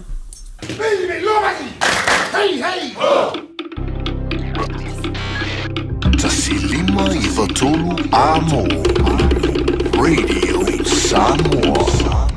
Ea le nā mo tawalunga tuai ia tātou telefona. E vai whanua, ia matala fo i tā longa, mabe o lo tutupu, i le loto i whalele ngata i New Zealand nei. Ia whapena fo i isi atunu o le rarurangi. Ai tā walunga tuai i tā lau tā longa i tā milusanga la kapi. Ale auto whafonga iai. Ia, alo tā pua i le atunu i le tātou au le manu Samoa le teito fitu. Ia whapena fo i ma le manu Sina. Ele oi longa lava ona iai se tu langa le lei. E matua i mauti no ai le mau po e ma le mau popo. O le tātou tau fiofi ma mau. E se tu langa mau lunga e iai le tātou au. Le manu Samoa o le teito fitu whapena fo i le manu Sina. O le teito fitu atamaita. Ana nafi sa tātou talano ai ma whaasoa ai foi. I le tūlanga o le tāta mala pēo. O le tūlanga le mautonu o le tātou au. Sa au talano atu foi i se aso tōna i siri leo na matautia. I le tala whaasolopito o le tālonga la kapi i New Zealand nei. E na ua whaamalolo, whaafose. Le whaia onga ulu o le olopeleki a New Zealand, Scott Robertson. I lea, lua sfulfitu tālonga, a le olopeleki, i le lua tausanga sa ia te iulu ai o le whaia onga. Lua se fulu whaia ina, o a lua se fulu malo, fitu whaia ina. A o lea lava na whaia lava, le whaai unga, a le komiti wha foe ma le pulenga. Wha malolo, ai le uma le whātau sanga o lan kon kalate. Wha malolo uma tua I lava, ma le Palestine, ma le te whono, ma isi, vaenga uma, o tofinga, o le uni la kapi a New Zealand. La le mea o loo whamatala mai suinga le nao le la kapi a New Zealand. E ta tau o na whaalongolongo ma tilo iai Samoa, ma ta tau ai fōi o na whaia se whai unga whapea. O na ua umi tele, o na tata mala ia le tūlanga I le tātou au, le ngata I le au o tamaitai e whapena lava. Le au a li e pe e siri o na whamemelo iai le atunu. A whai o lea tātou te tāpena toi lua tausanga ma le awha o atu I leisi ipo le lalulangi. Toi titi lava a le maua se tātou wawanoa. Toi titi lava le maua se wawanoa. O le au a le manu Samoa. E oa I le ipo le lalulangi. Aisea. Langa fo yo Samoa o le au mamala. Wa tele tala, mamanatu malangona, o lo o whaia ia I lātou o lo o tai le taimile nei. Le tai whono, matulanga tofi uma o le komiti whafoe o le lakapi Samoa. Aisa, wa tuai ai, o na tātou se e tātou tena nofo le numera tolu, o le awa Samoa. O le au siampini. Tasa o le talana. A o le whalavelave. O le a fianga o tamata alo o le whaia onga mai lātou uma. O lo vaia le au. Ona o whai unga e whaia e I lātou o lo o sao whawhai I le pūlenga. Ma le whatonu. The executive of Lakapi Samoa.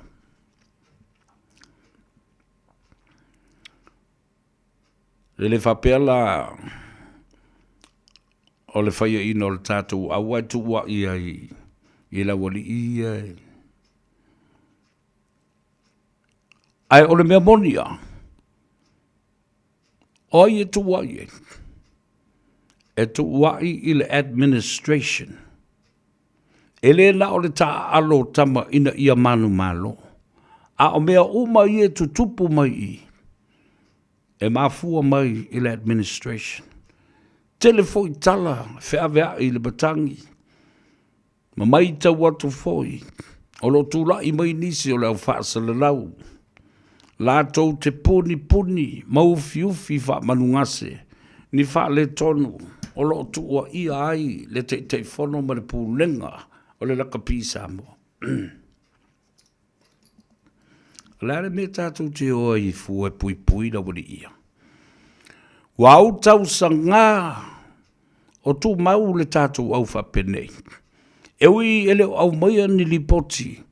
E a mai se I mata I ai le atunu. Po se lipoti wa umana o kika o le sene I le sene o le tāla I le tāla. Ai ua vea le au maia o nāmia. Ua ta oto ai le matenga I le fale. Ua masalu tangata aina alia I mai I le teimi na whaatala noi nai le sa kapeteni I le au. Mahonri Swalger. Na tātou I loa I nā. Le tele o wha le tonu sa iai I le tūlanga tau tupe. Ia le alai fasili tangata. E si foi ea wuri I o mai e pui tu le epa. Le tei whono malana komiti wha foi. Whai mai au ole whai atua ni tala e le wha maonia ona e li au mai ni li poti. La meo le au mai li poti. bring those audited financial reports for the public to see. Awai ese a me au mai I, malele au mai I lumo le tunu. Ave I o e pēr whaito te tutoa ave ole e matua publish mai ele sa vali. Awa ole o atu ma ave I le Samoa Observer. Ma publish mai ai. Ia na o stories aleni whai numera. Ma whai mai ua umana ave li poti o le IRB, International Rugby Board. Ma whai mai e le IRB. Oh, good boy, good girl Samoa. Good on you, the chairman and the board of the executive, or the executive board as well. Na tātou I loa mai lava le amatanga.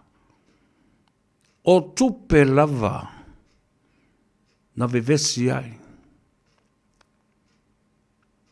Na tātou I loa le lei. E le whātala no inga o le sunga ia Mahonri Swaga. Manisi fo I le o toi ai. Le te le o le ese senga ma le wha le tonu sa tulai mai I le tulanga tau tupe sa fo I mo le manu Samoa. No one is prepared and ready to be accountable and be transparent in publishing and revealing to the public all these audited financial reports of Manu Samoa or the Lakapi Samoa. La lana e le you know le fa peatu. A mea ua matua mi o tonu tangata I tonu I. A o tau sila fia. E o lava I te itai o le malo. O le I lo atu e tangata le wha le tonu te le. Why can't you leave and step down? Wa alu tau sanga. O le tau no fo inga ma le paia, inga ai fai mai le anga o le system le tau te whaongaina, e whaalango e le constitution wa mai au na tusia, mai muri ta iai, sa o ta watu le aso na nafi, le wha le tonu te le o lo iai le tātou Manu Samoa, ona ua whaata mo e ma whaanga ioi, o se pati whao whai. O le constitution tonu le nao lo whaonga, LHRPP. Ma tu le epa ma le pete sao lea wa au mai, e whaonga ma whaata mo e ai le Lakapi Samoa ale atunu. Ioi. Le system atole na. A whai atu ai whai mai, oi leanga e whaalua ona, whai le whiriwhiringa taipei, o le system lai whaonga, e le HRPP le sailinga, o le teitai ma le sui teitai. Teitai o le hero PP. And that's why it's very, very sad that although these people are listening, that are controlling the board, the executive, the administration of Lakapi Samoa, it's falling on deaf ears. Pea o le pa u o le timo le patu o le patu.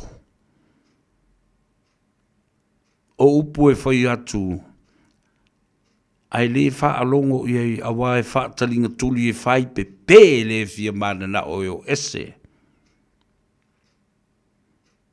Ai a whai atu ai tali mai isi a wali ia. Whamai lei se me tua ia ai. Ia le pūlenga le Lakapi Samoa ma le te whono pe a le anga le ta alo ale a tama o le au.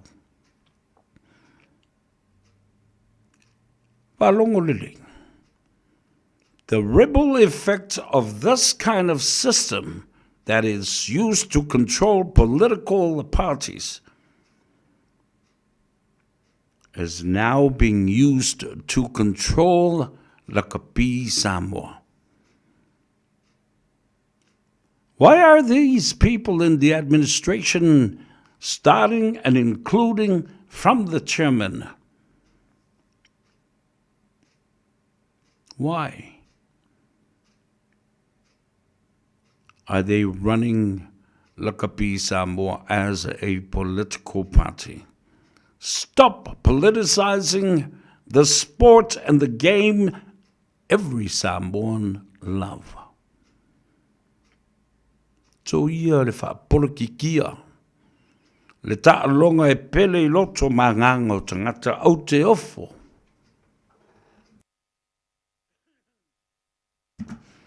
I le tau lea alo lofa I lea tunu.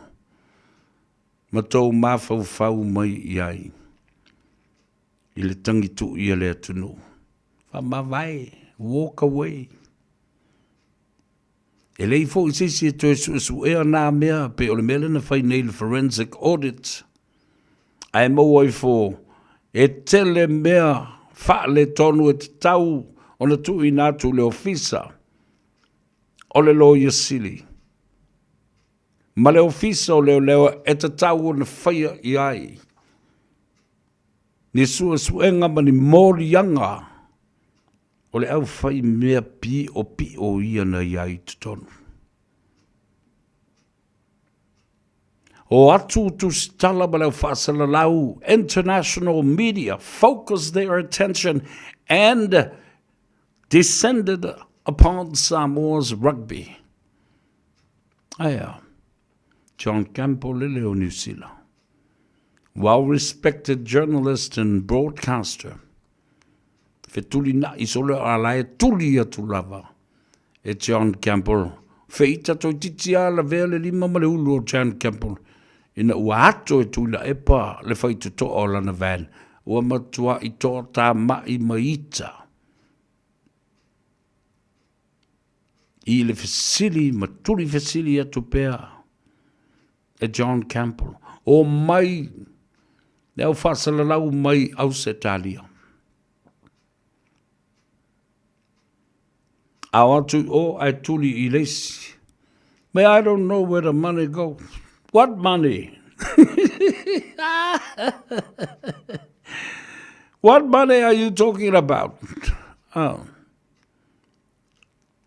Na o tupe lava e pisa I le tunu ule nei. Lala le na leo lo whai atu. Whatatia ese le Lakapi Samoa. Ma ave ese le na whaavai. O se whaavai o lo whaatamo e ma whaa. Ngai oi ai pati whaavai. Ave ese. O le Lakapi Samoa. Ele o se vaenga whaavai. And stop politicizing and running this organization as part of a political party and the system of a political party that is used to run the administration of Lakapi Samoa. Anau tau alofo le tunu, ule vanu tau whape mai. Ia, talo lo male. Male whanutanga male utustala.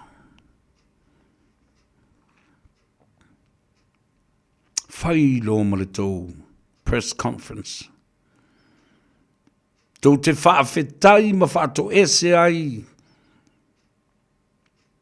Ile atu nuu atoa mai maunga te tere se yo I maunga iti. Tupu mai e ma tangata mātutua se yo oa I tamaiti.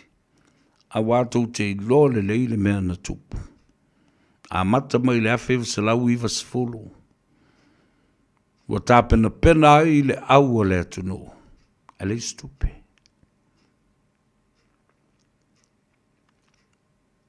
Sala lango mai I aisi toi ino se uli. Alan Gray. Malana Faletari Malo. Le Aggie Gray's Hotel. Sala lango mai iai. Ia isi tangata milionea. o le malo New Zealand. Sa tele tupe Samoa. And I think that was one of the best campaign ever for Manu Samoa to be involved in our first ever World Cup in 1991.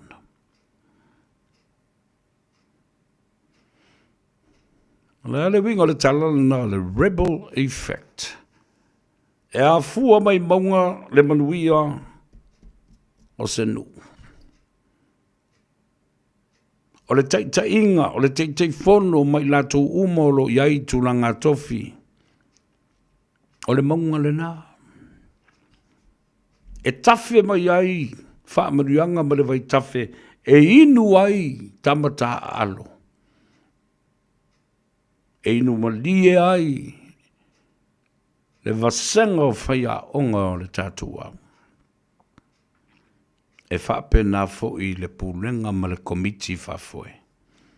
Ma tangata lau tele o Samoa. A le ale me le vava ai i ai ma le masalonga ma le matenga i le atunu. A mata bai lunga i na ona inua ina. A o me tutoe whaatulutulu atu. O toe ngā mea wātu le whafonga le atunu. Il temine. Pea na ufai atu.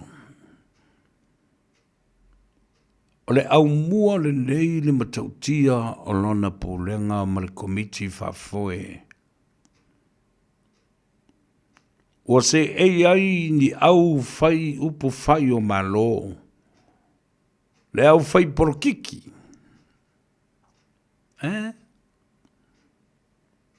Ma le ala fo ina nā. Wa lai ona whawhingata ono o le whawai.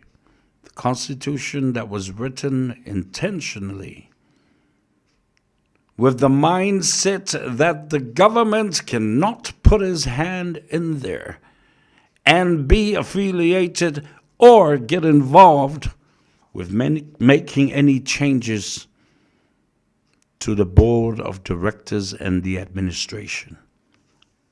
E nā lei no whai atu. No fionga le li pāne mea. O oi lea, a lawa fionga lea wa tū i matangi ono. Lawa fionga le min stau ta longa. Mala manuia e manuia ai, ma maua le loto fia fia.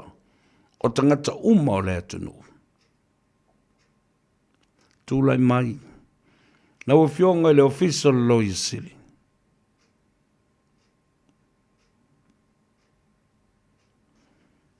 A whai wale mawhai. Sa ili se awanoa e mawhai ai o na toe whātū lai ele malo se isi iuni la kapi a Samoa. Whālua iuni. Tu le epa malana vaenga. A wā o le mawhai o na run e la tau. Le HRPP. A le wā e maile system. E run ai le la kapi Samoa. They have already failed using that system in Petesa and HRPP.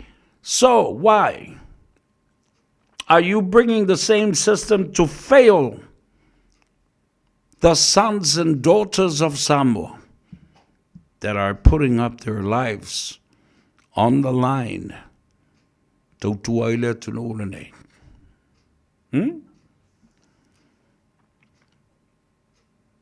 Le mea tonu lavale nā o lea watulai mai. And that is the root core of this problem. O lea atonu ale nā. O le mea lea.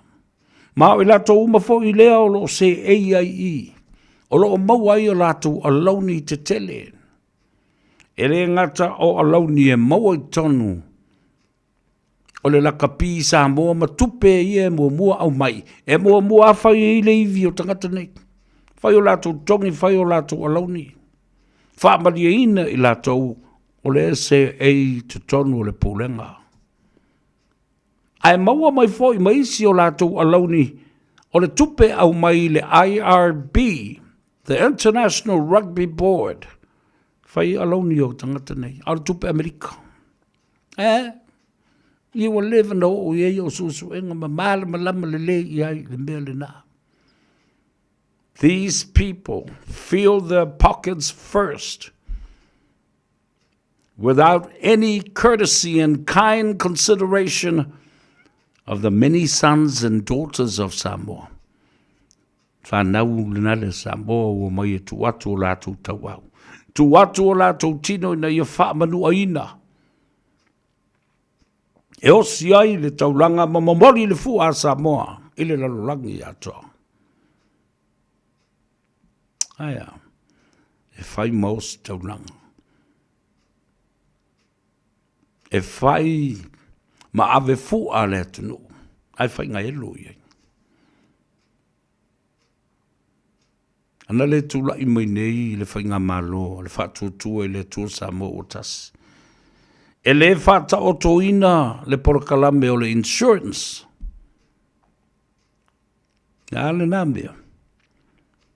Whau le tula whono ina ia pui ai le o langata alo o le tama ma le teine.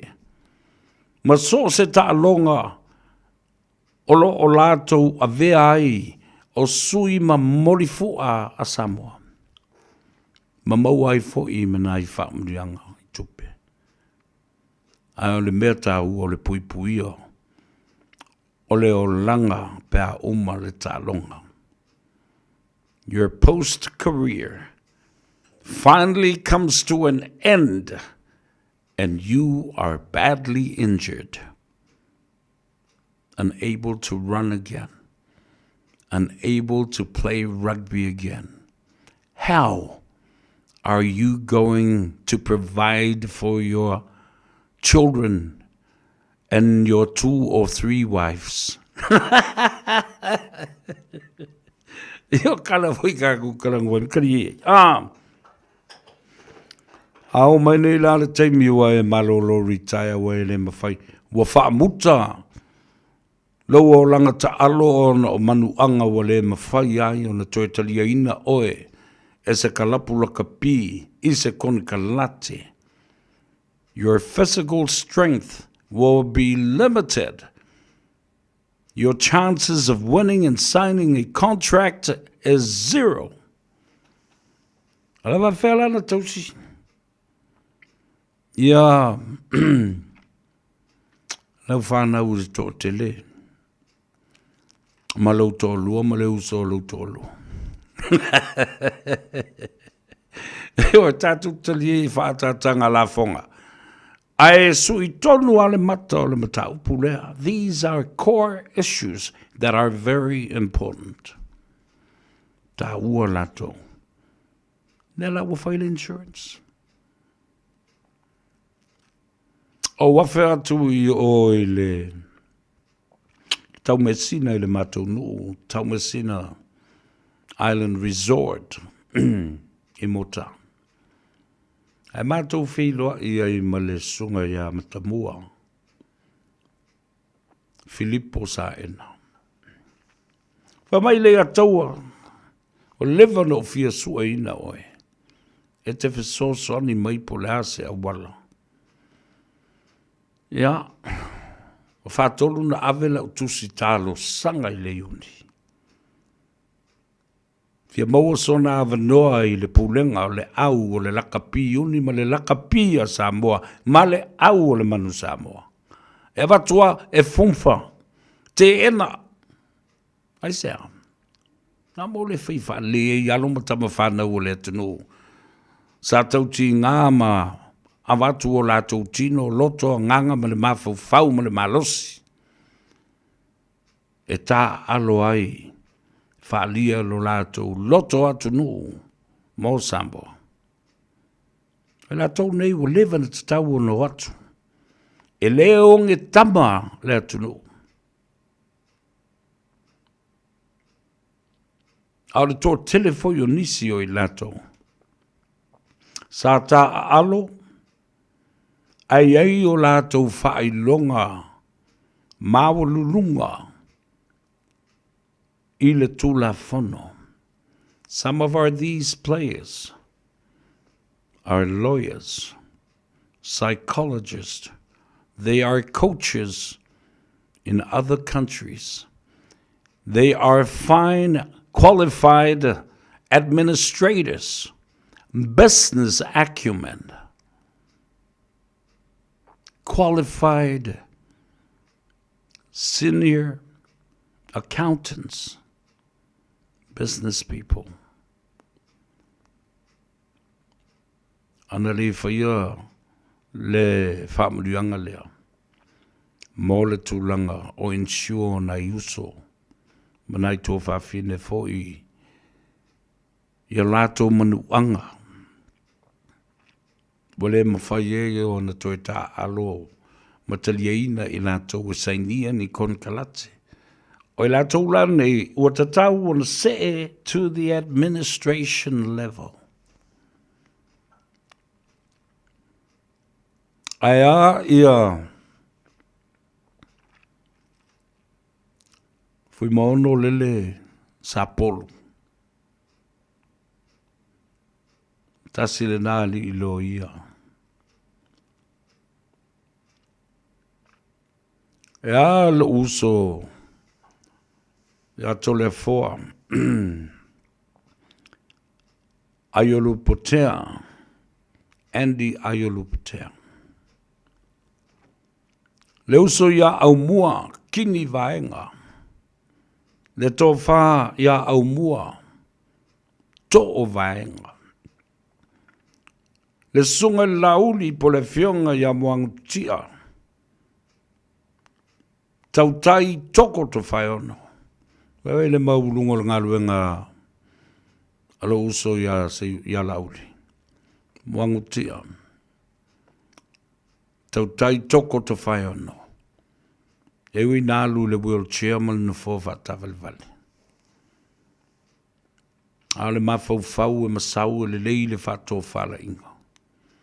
O ia na te schedule ina. Ma whatulanga uma. Timetables. E lele ai lea pailate i lea taimi le valele o le New Zealand ma lea fuavalele. Ma lea fuavalele. Ta uol nang alba. Ai ale to tele o isi tama whanau o leo o iai lau. Lau tō lau. Ai, eile te mi o te sau. I sau whai atu male.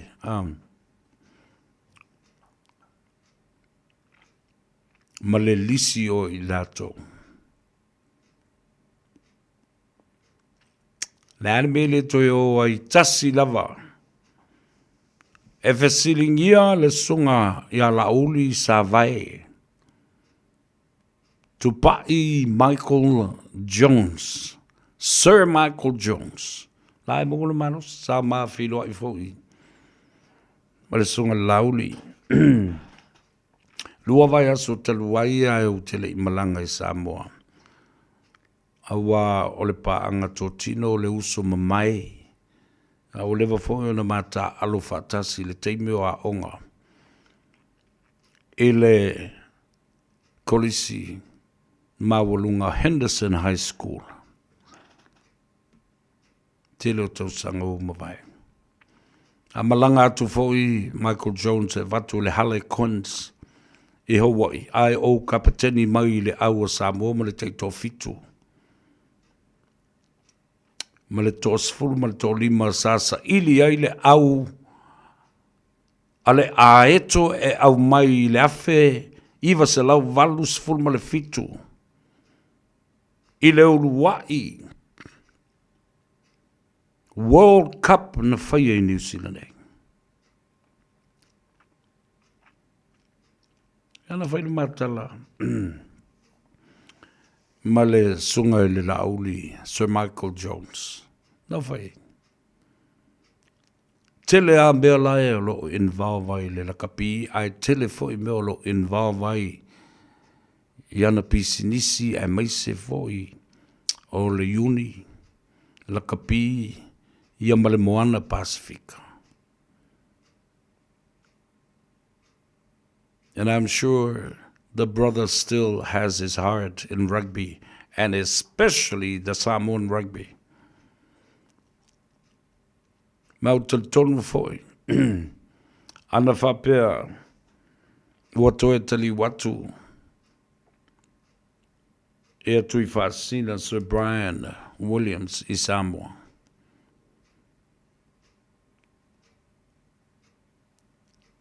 Ola o iai pēr le malusi anga ma le ngango nei te mali i na soifua ma ola i whafu. E mawhai o na watu se whautuanga i le uni la kapia Samoa. Ma le la kapia Samoa, e oso mo ilo whaali i te li ni tangata. Ma e o telu ese foi ma Samoa, o mawalunga le tūlanga ta alo la kapi ia mai se langa e lua ta alo ngai whai. Whai la kapi, ia le masa sau o lima, ana le ta alo le fusu. Talu ese a foi la, la moni mau uma Samoa ia na mātou ta alo mai lato uma o le whawhongwhonga mai lena o lau ato fo ingoa. Te le wa ai nisio i lato ia le i te tonu nei. Te le whalongo i ai o la kapi. Te whalongo i nei tangata. Nā e sila fia le leifo i e le ota sami. Le a nā mai lato uma i e se e te tonu i.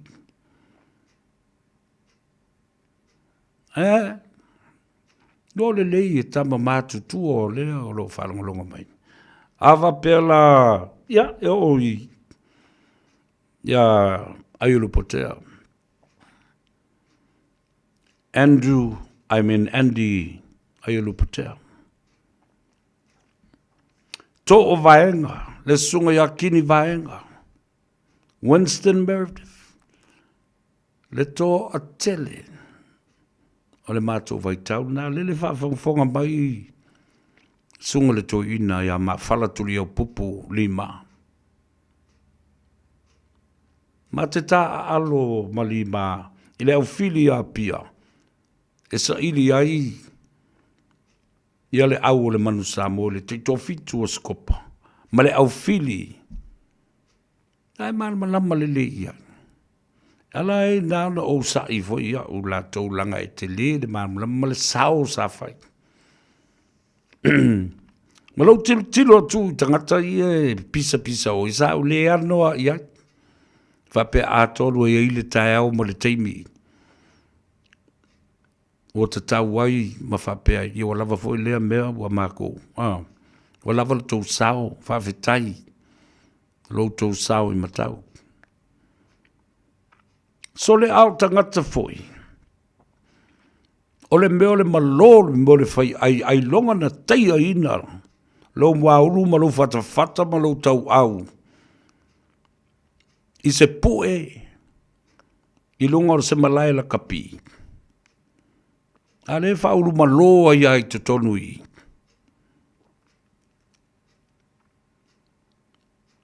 O esi. O tal sao le tala na. Feo lolo, ia mata feo George Latu. Nanga sa talo. Ion. Au le si au vanga umole ia.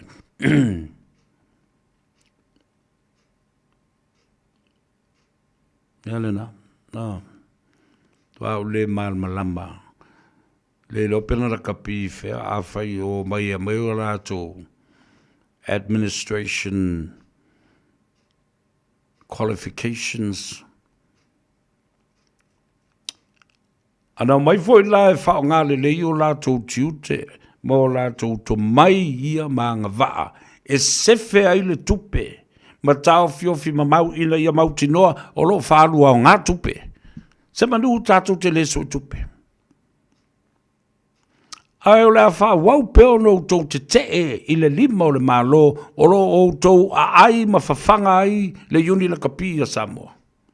Why are you using that system that provokes government with its hand that is feeding you? It is almost like the problem is you don't want people to know the core issues and problems facing Lakapi Samoa's financial situation. Talsa o talana, mumusu tangata nei. Nau leo su e tupe. Tau mawhai sa ili. Ma tau mawhai i lea tunu. Ia, ne mea na tupe. Awa fo lava a mai stoi no tulepa. Whapeo le pale mia. E whaingo fia ai. E tasi ale tala tulepa. Wa fiu tangata. Wa le lava vā tangata. I leo mai whalongolongo i mele pepelo manu whai mai. Ia, tātou alo lofa le tātou au. O le Samoa, o lana au lea, upu sua malie umai au mai. Ioe, sa le lei le vaitaimi le nā. Sa whao Sofia ai le lofa o Samoa, i ana tama whanau. Samoa i Samoa ma Samoa i atunu i whafu. Ai ala Samoa lea. Le ngutu lea. Ma sai mai ale ngutu le atau sa via tu lau whafonga le tunu. Langa wau mai tau mea, ono lau ino i tangata ia i. Na ma sai mea le ngutu sa vea i le pese. Ma sai le launga. Ma sai le tau whono i le au ma le po. So se soa ngā tupe, talo whai le utama. Talo whai ala vea. Ma le wili paelo ma le pakete. E wheo i eito i ina mātutua nei. O whea le atunu o te iai, o te lalango mai. E iai a se whaala pulpotonga mātou te ngā lulue. E whai le social. E whei loa i lea mea, ma lea no whanga, ma lea whanga, no whanga. Sa ili ngā tupe. Ai wata mai tau mea. Ona lota ino, i tangata. I tangata. Pe mana i pe whale o tuape. I tangata, i e tu mai tonu i. Ia, tātou tali e walango le ngan, wale a wātu se upuno le, alo whātu le tunu uma le whafonga. A Samoa i ona tulanga whalupe. Nei whapea whau o tau solo mua le ri i lea. Le tāwhiofi le ngangana ma sapi ma sufi le ngangana a le taufuna. Le o keri parau valea, nganga whapea nātu. Watalo whai a Timu Walks and More. Kai mā ngai a whairengo timu la tau ia. I'm watching you, Savea, from my office at work today. Nuia Prokalame. Yeah, and watching you from the airport area in Mangere. Ia na au tātou o loi malai wale nei mangele. Mana tua lo faiva wano matama whanau o Samoa. O lo whai le vate tea. Au avalele, pailate, kapiteni. Ia, whaamini atu le tua. Ai moise fo i lava. I lo uso le toa wha ia whalewe lave. E lama puni. Mautou umalava o uso. Alo o ngā lulu e pea. E le tūlanga. O le mamoli ina. Ma le whaafo ina. Ona outou anga waa whaapitoa. Mamoli ei lea tunu e whetalo loa I lungo wa lele I lea tunu ma lea tunu. We pray for you as well. Mātou te talo mo outou. Teine sava I ni foloa I salawhai, talo whai. Alol soi fomnuia. Frida Naua, talo whalava. Noa whautota. Ia le na. O le sunga mele whanoi. Le whauseu. O Pakipio. O Moya L. Shepherd. Tofa Moors, o losa mai fea, fale fitu Vanderhof, ia whapea fo I leo so ia losa mai fea, o ia losa, ia. O ulu laupau, talo falava malol sa ifomruia tufal tato por kalambe. Reti Simanu, talo falava malol sa ifomruia. O Tulimanu, whapea fo ia leo so ia New Lake Titi, oile, New Lake Titi, Angie Ngawa.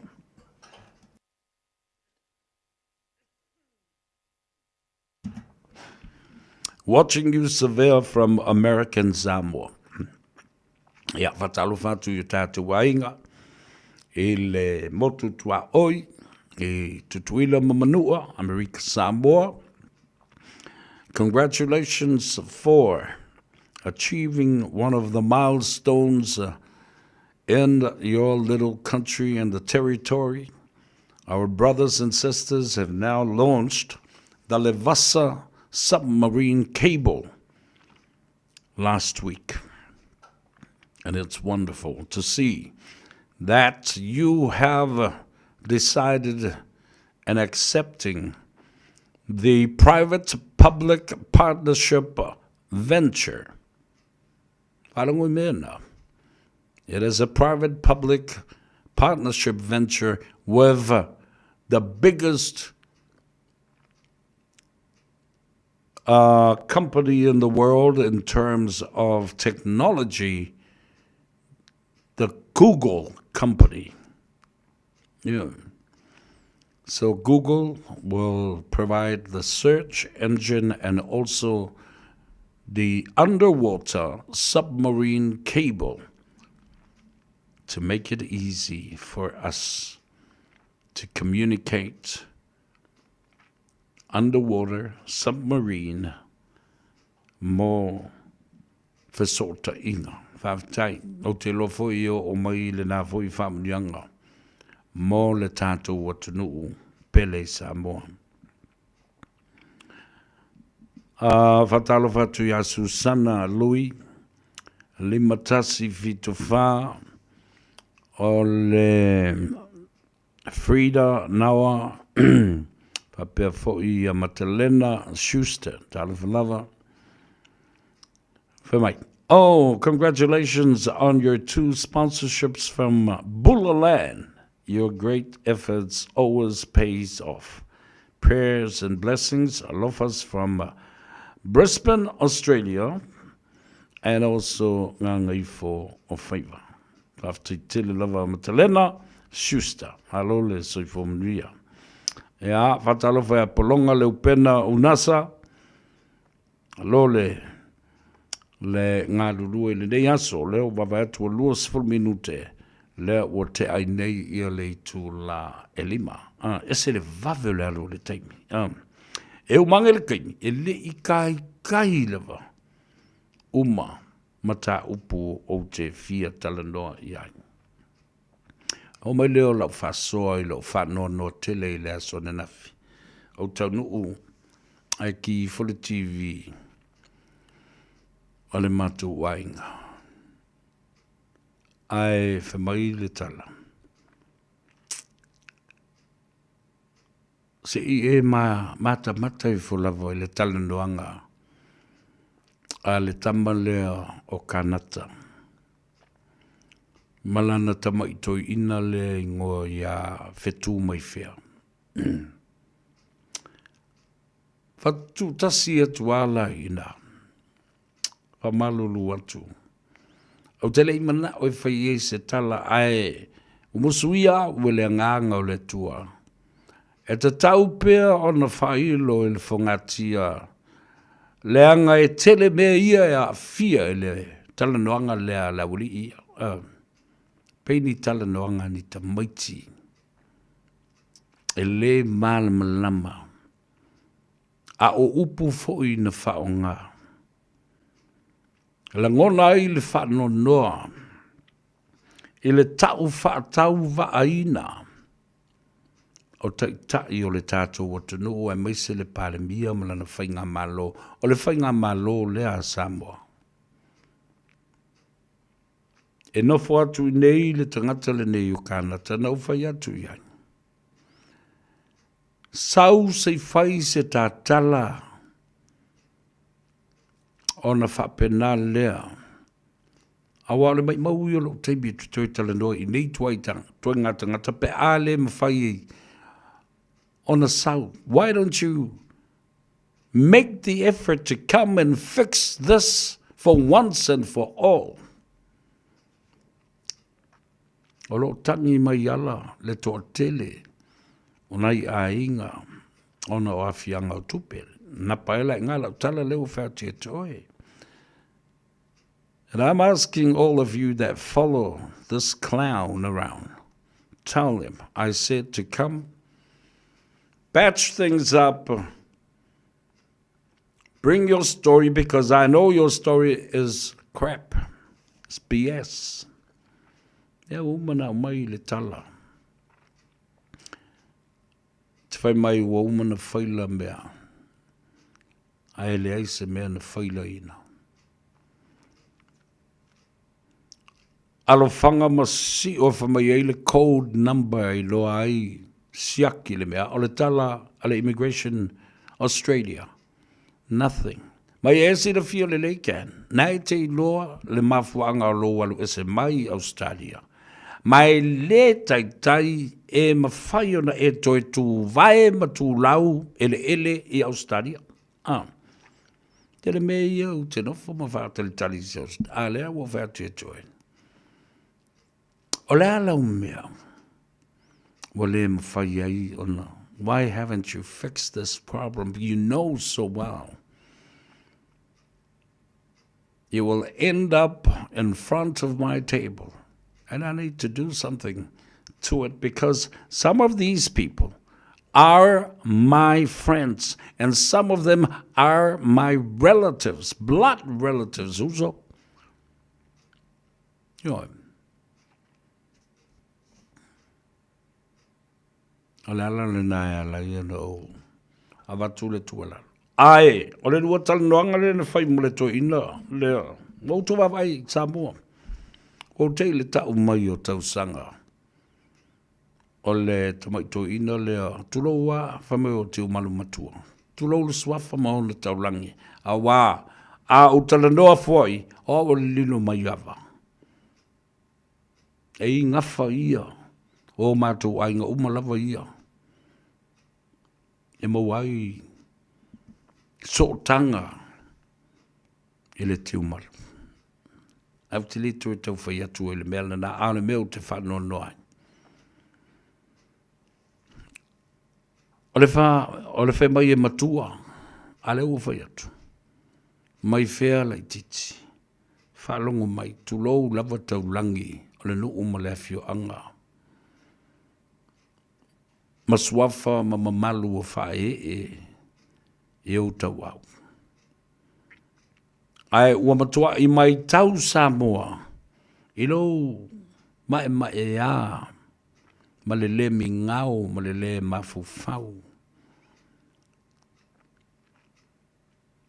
E te tau tala ma whaleo le tamā, le atua, le tamā, le tua le alo, ma le atua le ngangsa. O upua I whai, Almighty God and Almighty Lord. Maua e talanoa ai e whetuu. E le atua ma oe lea e whai le whetuu. I lungo la uli. Le pale mio filifilia o le atunu ue tawala mai le pano tātangata. Ea whai fo ila wā mio le whaalenga ino tu le epa ma le HRPP. I le teimi o e nei.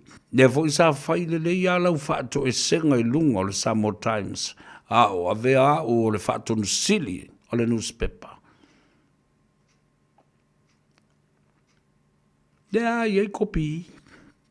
Ai mana o te tango e toi lau atu se aso a le vai aso le nei. A wafo I ua matua I e palamimia I atu la e patulo whafonga le atunu. Umana fola atu tu le epa I atu o ele me e te o iai pe atau nu Samoa pe avatu whapangutafo I maoi nei. Na e pala ai. E tusi fasifo loa ma e fato ese. Au lea. Sa ufapea e te matua. Wai lau mai nei. Whamai ia. O le rofo le tui atu e. O lea fato a fai longa lo wonas fultas. O e lola fetu mai fea. Lai titi. Ia la wai loa tu ne. O te le tau o tu la tau sanga le atu o se vea. Ai o te matua i ate oe. Wa tala fea ngai a fo i la malau a mi o fata mai titi le nai fai. Ioe.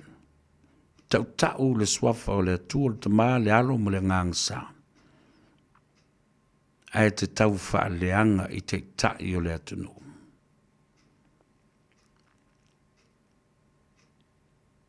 Wa e loto ti ngā e tutusa le leima tu lepa. Wa le tau lau o le wha moe moe o se vaenga whau whaina e la lango i ai. Ai sea. Wa uma le whainga panota. Le pese lava le nana pese e tuila e pa enga oi, e pepelo, e tala pepelo, e valea, e le a onga, e le a ngavaa, lauti. Pese e lava tu lepa. Pese e lava tu lepa. Pese e limoni. Pe pese o mai lai tu, a leo e pese e ma oe. And you claim o oe, o le whailaunga le kalesia. Metisi. Tau valea le metisi awe.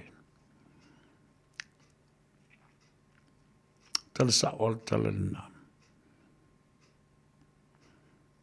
Alo fai le whalea ana whape foi le fioanga i sa te puala. A ili. O tau sila sila le tula i mai o le whainga malo. Ma wa momori atu ai foi ma le tofi. Ale tofi. Tofi o le sui fafonga talai i le fionga ia afa masanga va ili. Mati.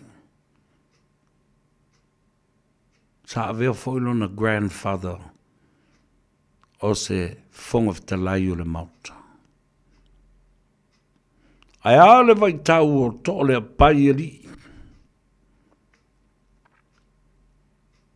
Au te matua i o wofo i a te oe whetula i titi. I lou le manatu i le wā.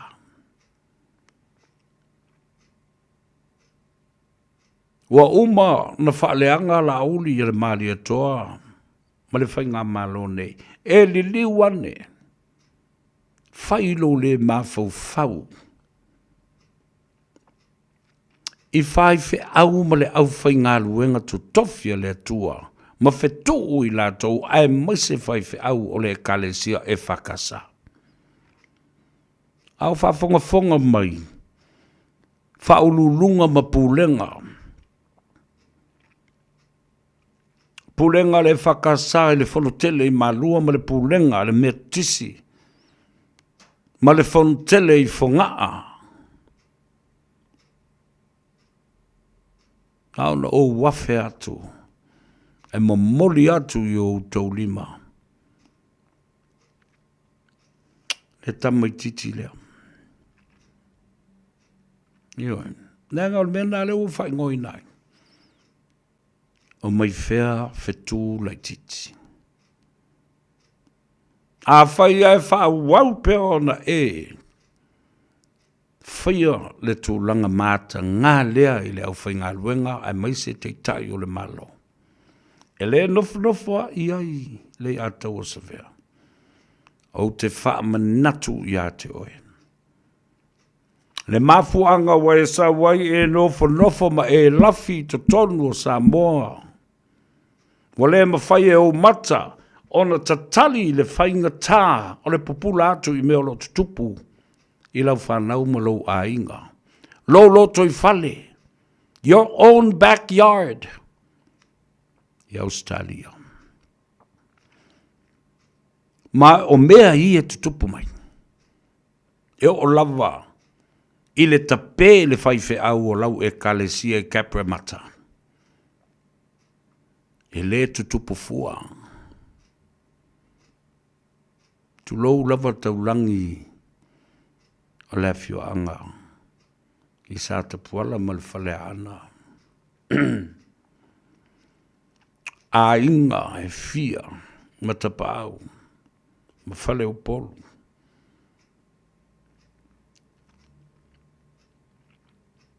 Lea wātangi ai I.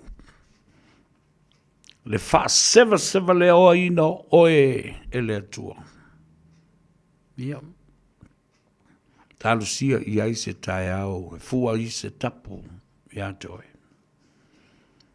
Tiu malu au I mai whea le titi fetu, leo o whaiatu ia toi. If you want to earn my respect, change your ways now. E la vanea ne saulotonga. Ma le ai ia te tau e te soli pala ai whapena. Tei tai ua whao winas. Whalonga fo ia te oepea e wha leo ina ma tau langi le sunga laule le malitoa. O le pale mia filifilia. Alan mele o tulai mai.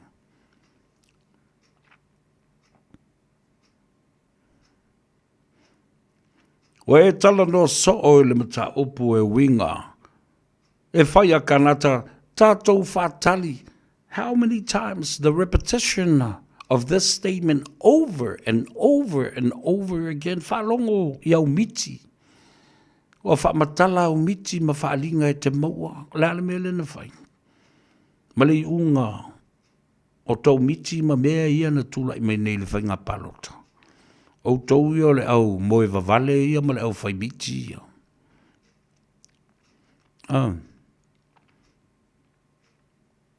O te matua I o wofu. Whaaleanga ina o le nu o le atua. Whamai o le alu o la auli sanga. Whalongo le whao ngai no upu sila I le ngangana ua e o iai. Tulou Samoa. Sanga I isala e lua le sau e sanga mai I Samoa I mea I tutupu I Samoa. Sanga solo o le upu mata ngā le nā upu. Ai wala o na utoe. Whai lo matoe whai atu. Wailoa I talo whai. Whetuu whai whiau, whetuu te tai o le kalesia. Whetuu le malo. Mai whea lai titi, whetuu lai titi. Whalonoa la voia.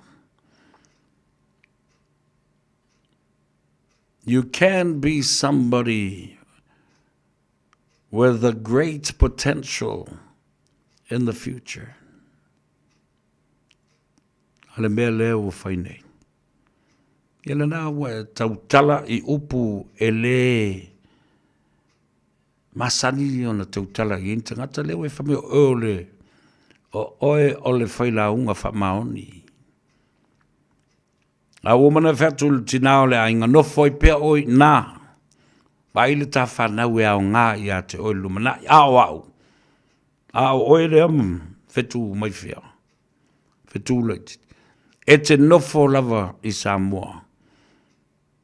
Whamai o oe na awina mai e te sau e te nofo I Samoa langa o le toi ola Samoa le upu. La le upu le na e whalele. A e nofo ai fo I lava I Samoa. O le e tala voulo soifua. A toi whai ei fo I masisi o to olua. Ia o le mea ale na o le nai tala vau. Wa sila I upu sau I ngutu le tangata. Wa le tapa saa. Ua wha sewa loina. O iai se tu la fono wha pēr ia te oi. E le pa ui lau e kalesi e le nāmea. O le nofo mamao mai o si auto lua I o. A le wha mai te nofo I le na e sau e momori mai le whanau. Le whaau o le tua. Ua le o toi ola sa moi le upu.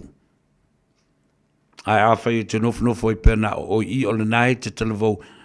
E le a faivo ele o toi umi a toi fai sisi o to lua. O le mea le nai tauna fai. Talo fai. Talo fai lava. Toi fo i nei e alu e fai lau fa soa le leima fa mau popolo ainga. Ma va ai le maasi yasi le nā o lo tulai mai wale ma fai e o mata na whafsanga i ma mea nā. Ale a au mai mātila tila e le atua i luma. E wha mai nā i le tangata ma wha maasi yasi i le tangata. Nā te tau fua le swafo le atua.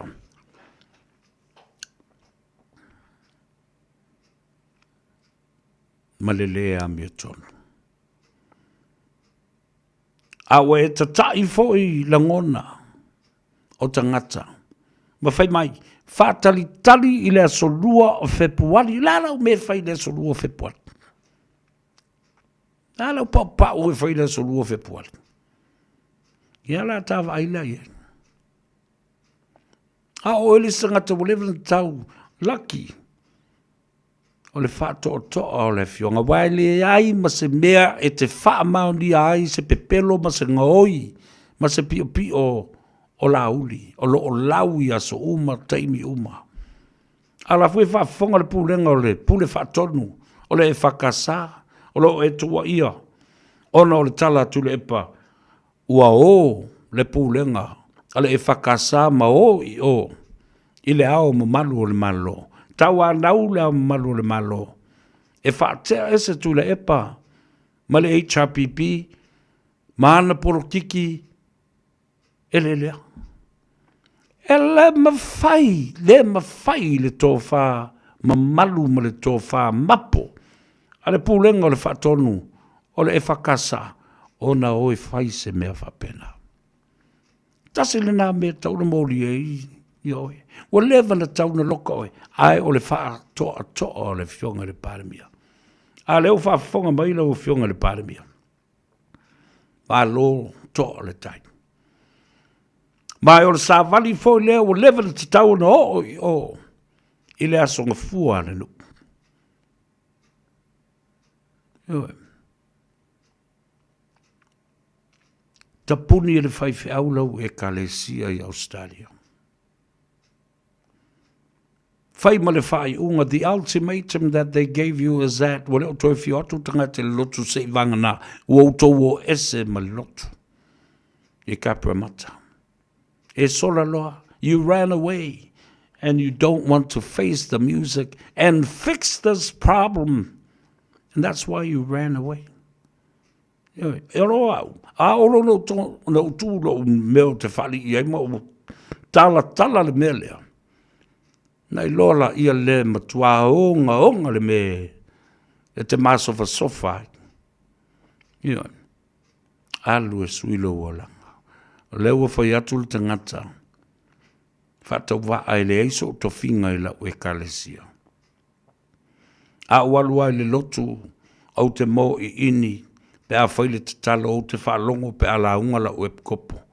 O te pese pe a whai e langi vi ingo le tua. Ai o te le tala ia. Ma tau tala i le fina ngalo le tua. Ona o te iloa. O a o le tangata sala. O te le papa i le whamanutunga. O le tino ma le areto. O le li whaola. O te le pa i foi. I le vai ua whaamunu ina. E whaatusa i ai le toto na whaamlinga ina moa. E oa i le whata e ave o te musu o te pai, o te fefe, e lia o tino. E pia kau mūwa ngare riske. A o oe, o te matua i o uofo. E oe, ta o oe o le whaila unga, whau wina, filifilia, ai se wawa ai i me sau i longutu. Na o mea leanga ma le tau wha leanga, ma le tau wha sese, ma le tau wha pili. Mena o wha tuai. Lua afe lua sifuru ma le ono. Sui le pa o lau kempalau. Ma le kalua o vai. Alo fa mai le atua. Ai lua tusa so tātou manuia. Tau lunga atu ina ua whaatu lai le mauta whono ma le pāle mene. E whai ai le whaaloalo mo le ono sifuru se kone. Tasi le minute. Tu uai o le malo o le sa vea. Ma minsta sa whai atu i la whaaloalo. I le asone nafi. Au le so. O le whaaloalo mawalunga le nā. A le mauta whono ma le pāle mene. I le tuua i o le malo i le fionga ia Honourable Laumatia Manu, Ringo Matthew Purcell. Aluia o i le nu o manuia. Avatu mai ti ngā e le mana o mia i le o langa nei. Manuia le whainga malanga. A mo onga le lei ma sa fifinga. Ma wha mai senga whoi. I le tinao le ainga ma le whanau. A inga paolo mga fasili langi. A ni langi ni nili foi. Ile i tu malo o le a inga malosi. Sa tunu mafono ma le langi o malai. E fia. E ta ua o le i tu malo. A wā le wha le wha o le wha uru ngata ngifa ma le mamalu le wha le tolu. Ia wha pena foi. Mamalu a wasa tunu mafono le a inga malos. A pēr le ala taua. Ia. Le a sewi whanua. Alo whangia le tua le nei e fiafi le manawa o ngā luenga ma le Gagaifo faiva le atunu. After yatu le tātou major sponsor. Pacific Specialist Healthcare Hospital in Fiji in Nandi. Ile me ilma le valele. Ia whapena fo i suva e iai le taulanga whapitoa i le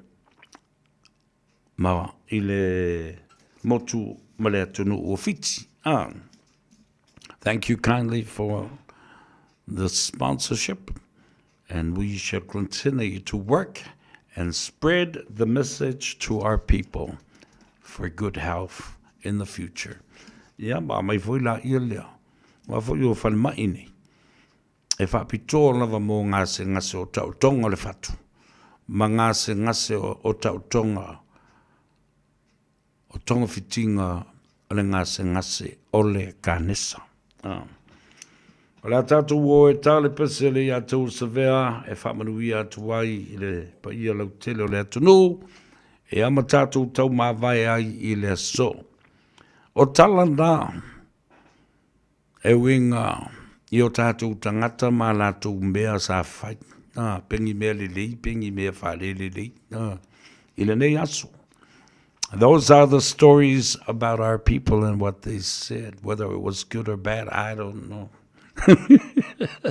But you look after yourself. I will catch up with you again. The same time, same place tomorrow. Look after yourselves. Ia manuia lungo le ala tele. Tātou whilo. I leave you with one of my songs, Nofatotas. Whamanuia tuai lungo leo penga te whailangi on our Facebook page and our YouTube channel and any other social media platforms that you use. Aloha and soifua to you.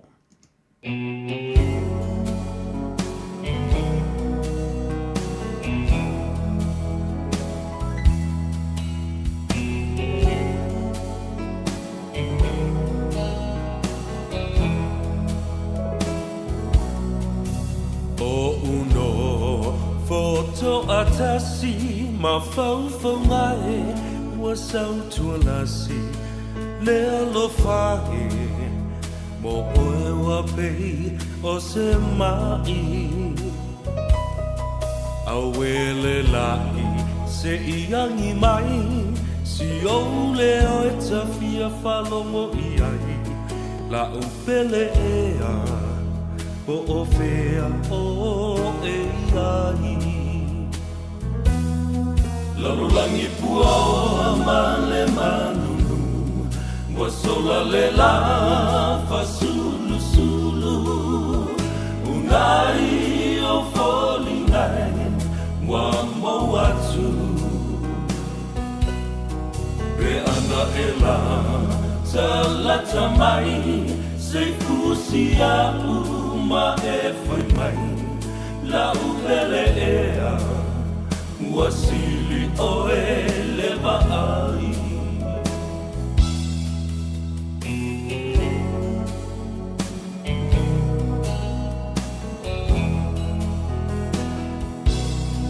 e moni ai o Solomona o vai e telele tineia le lofa e sole sami male au e fe tafeai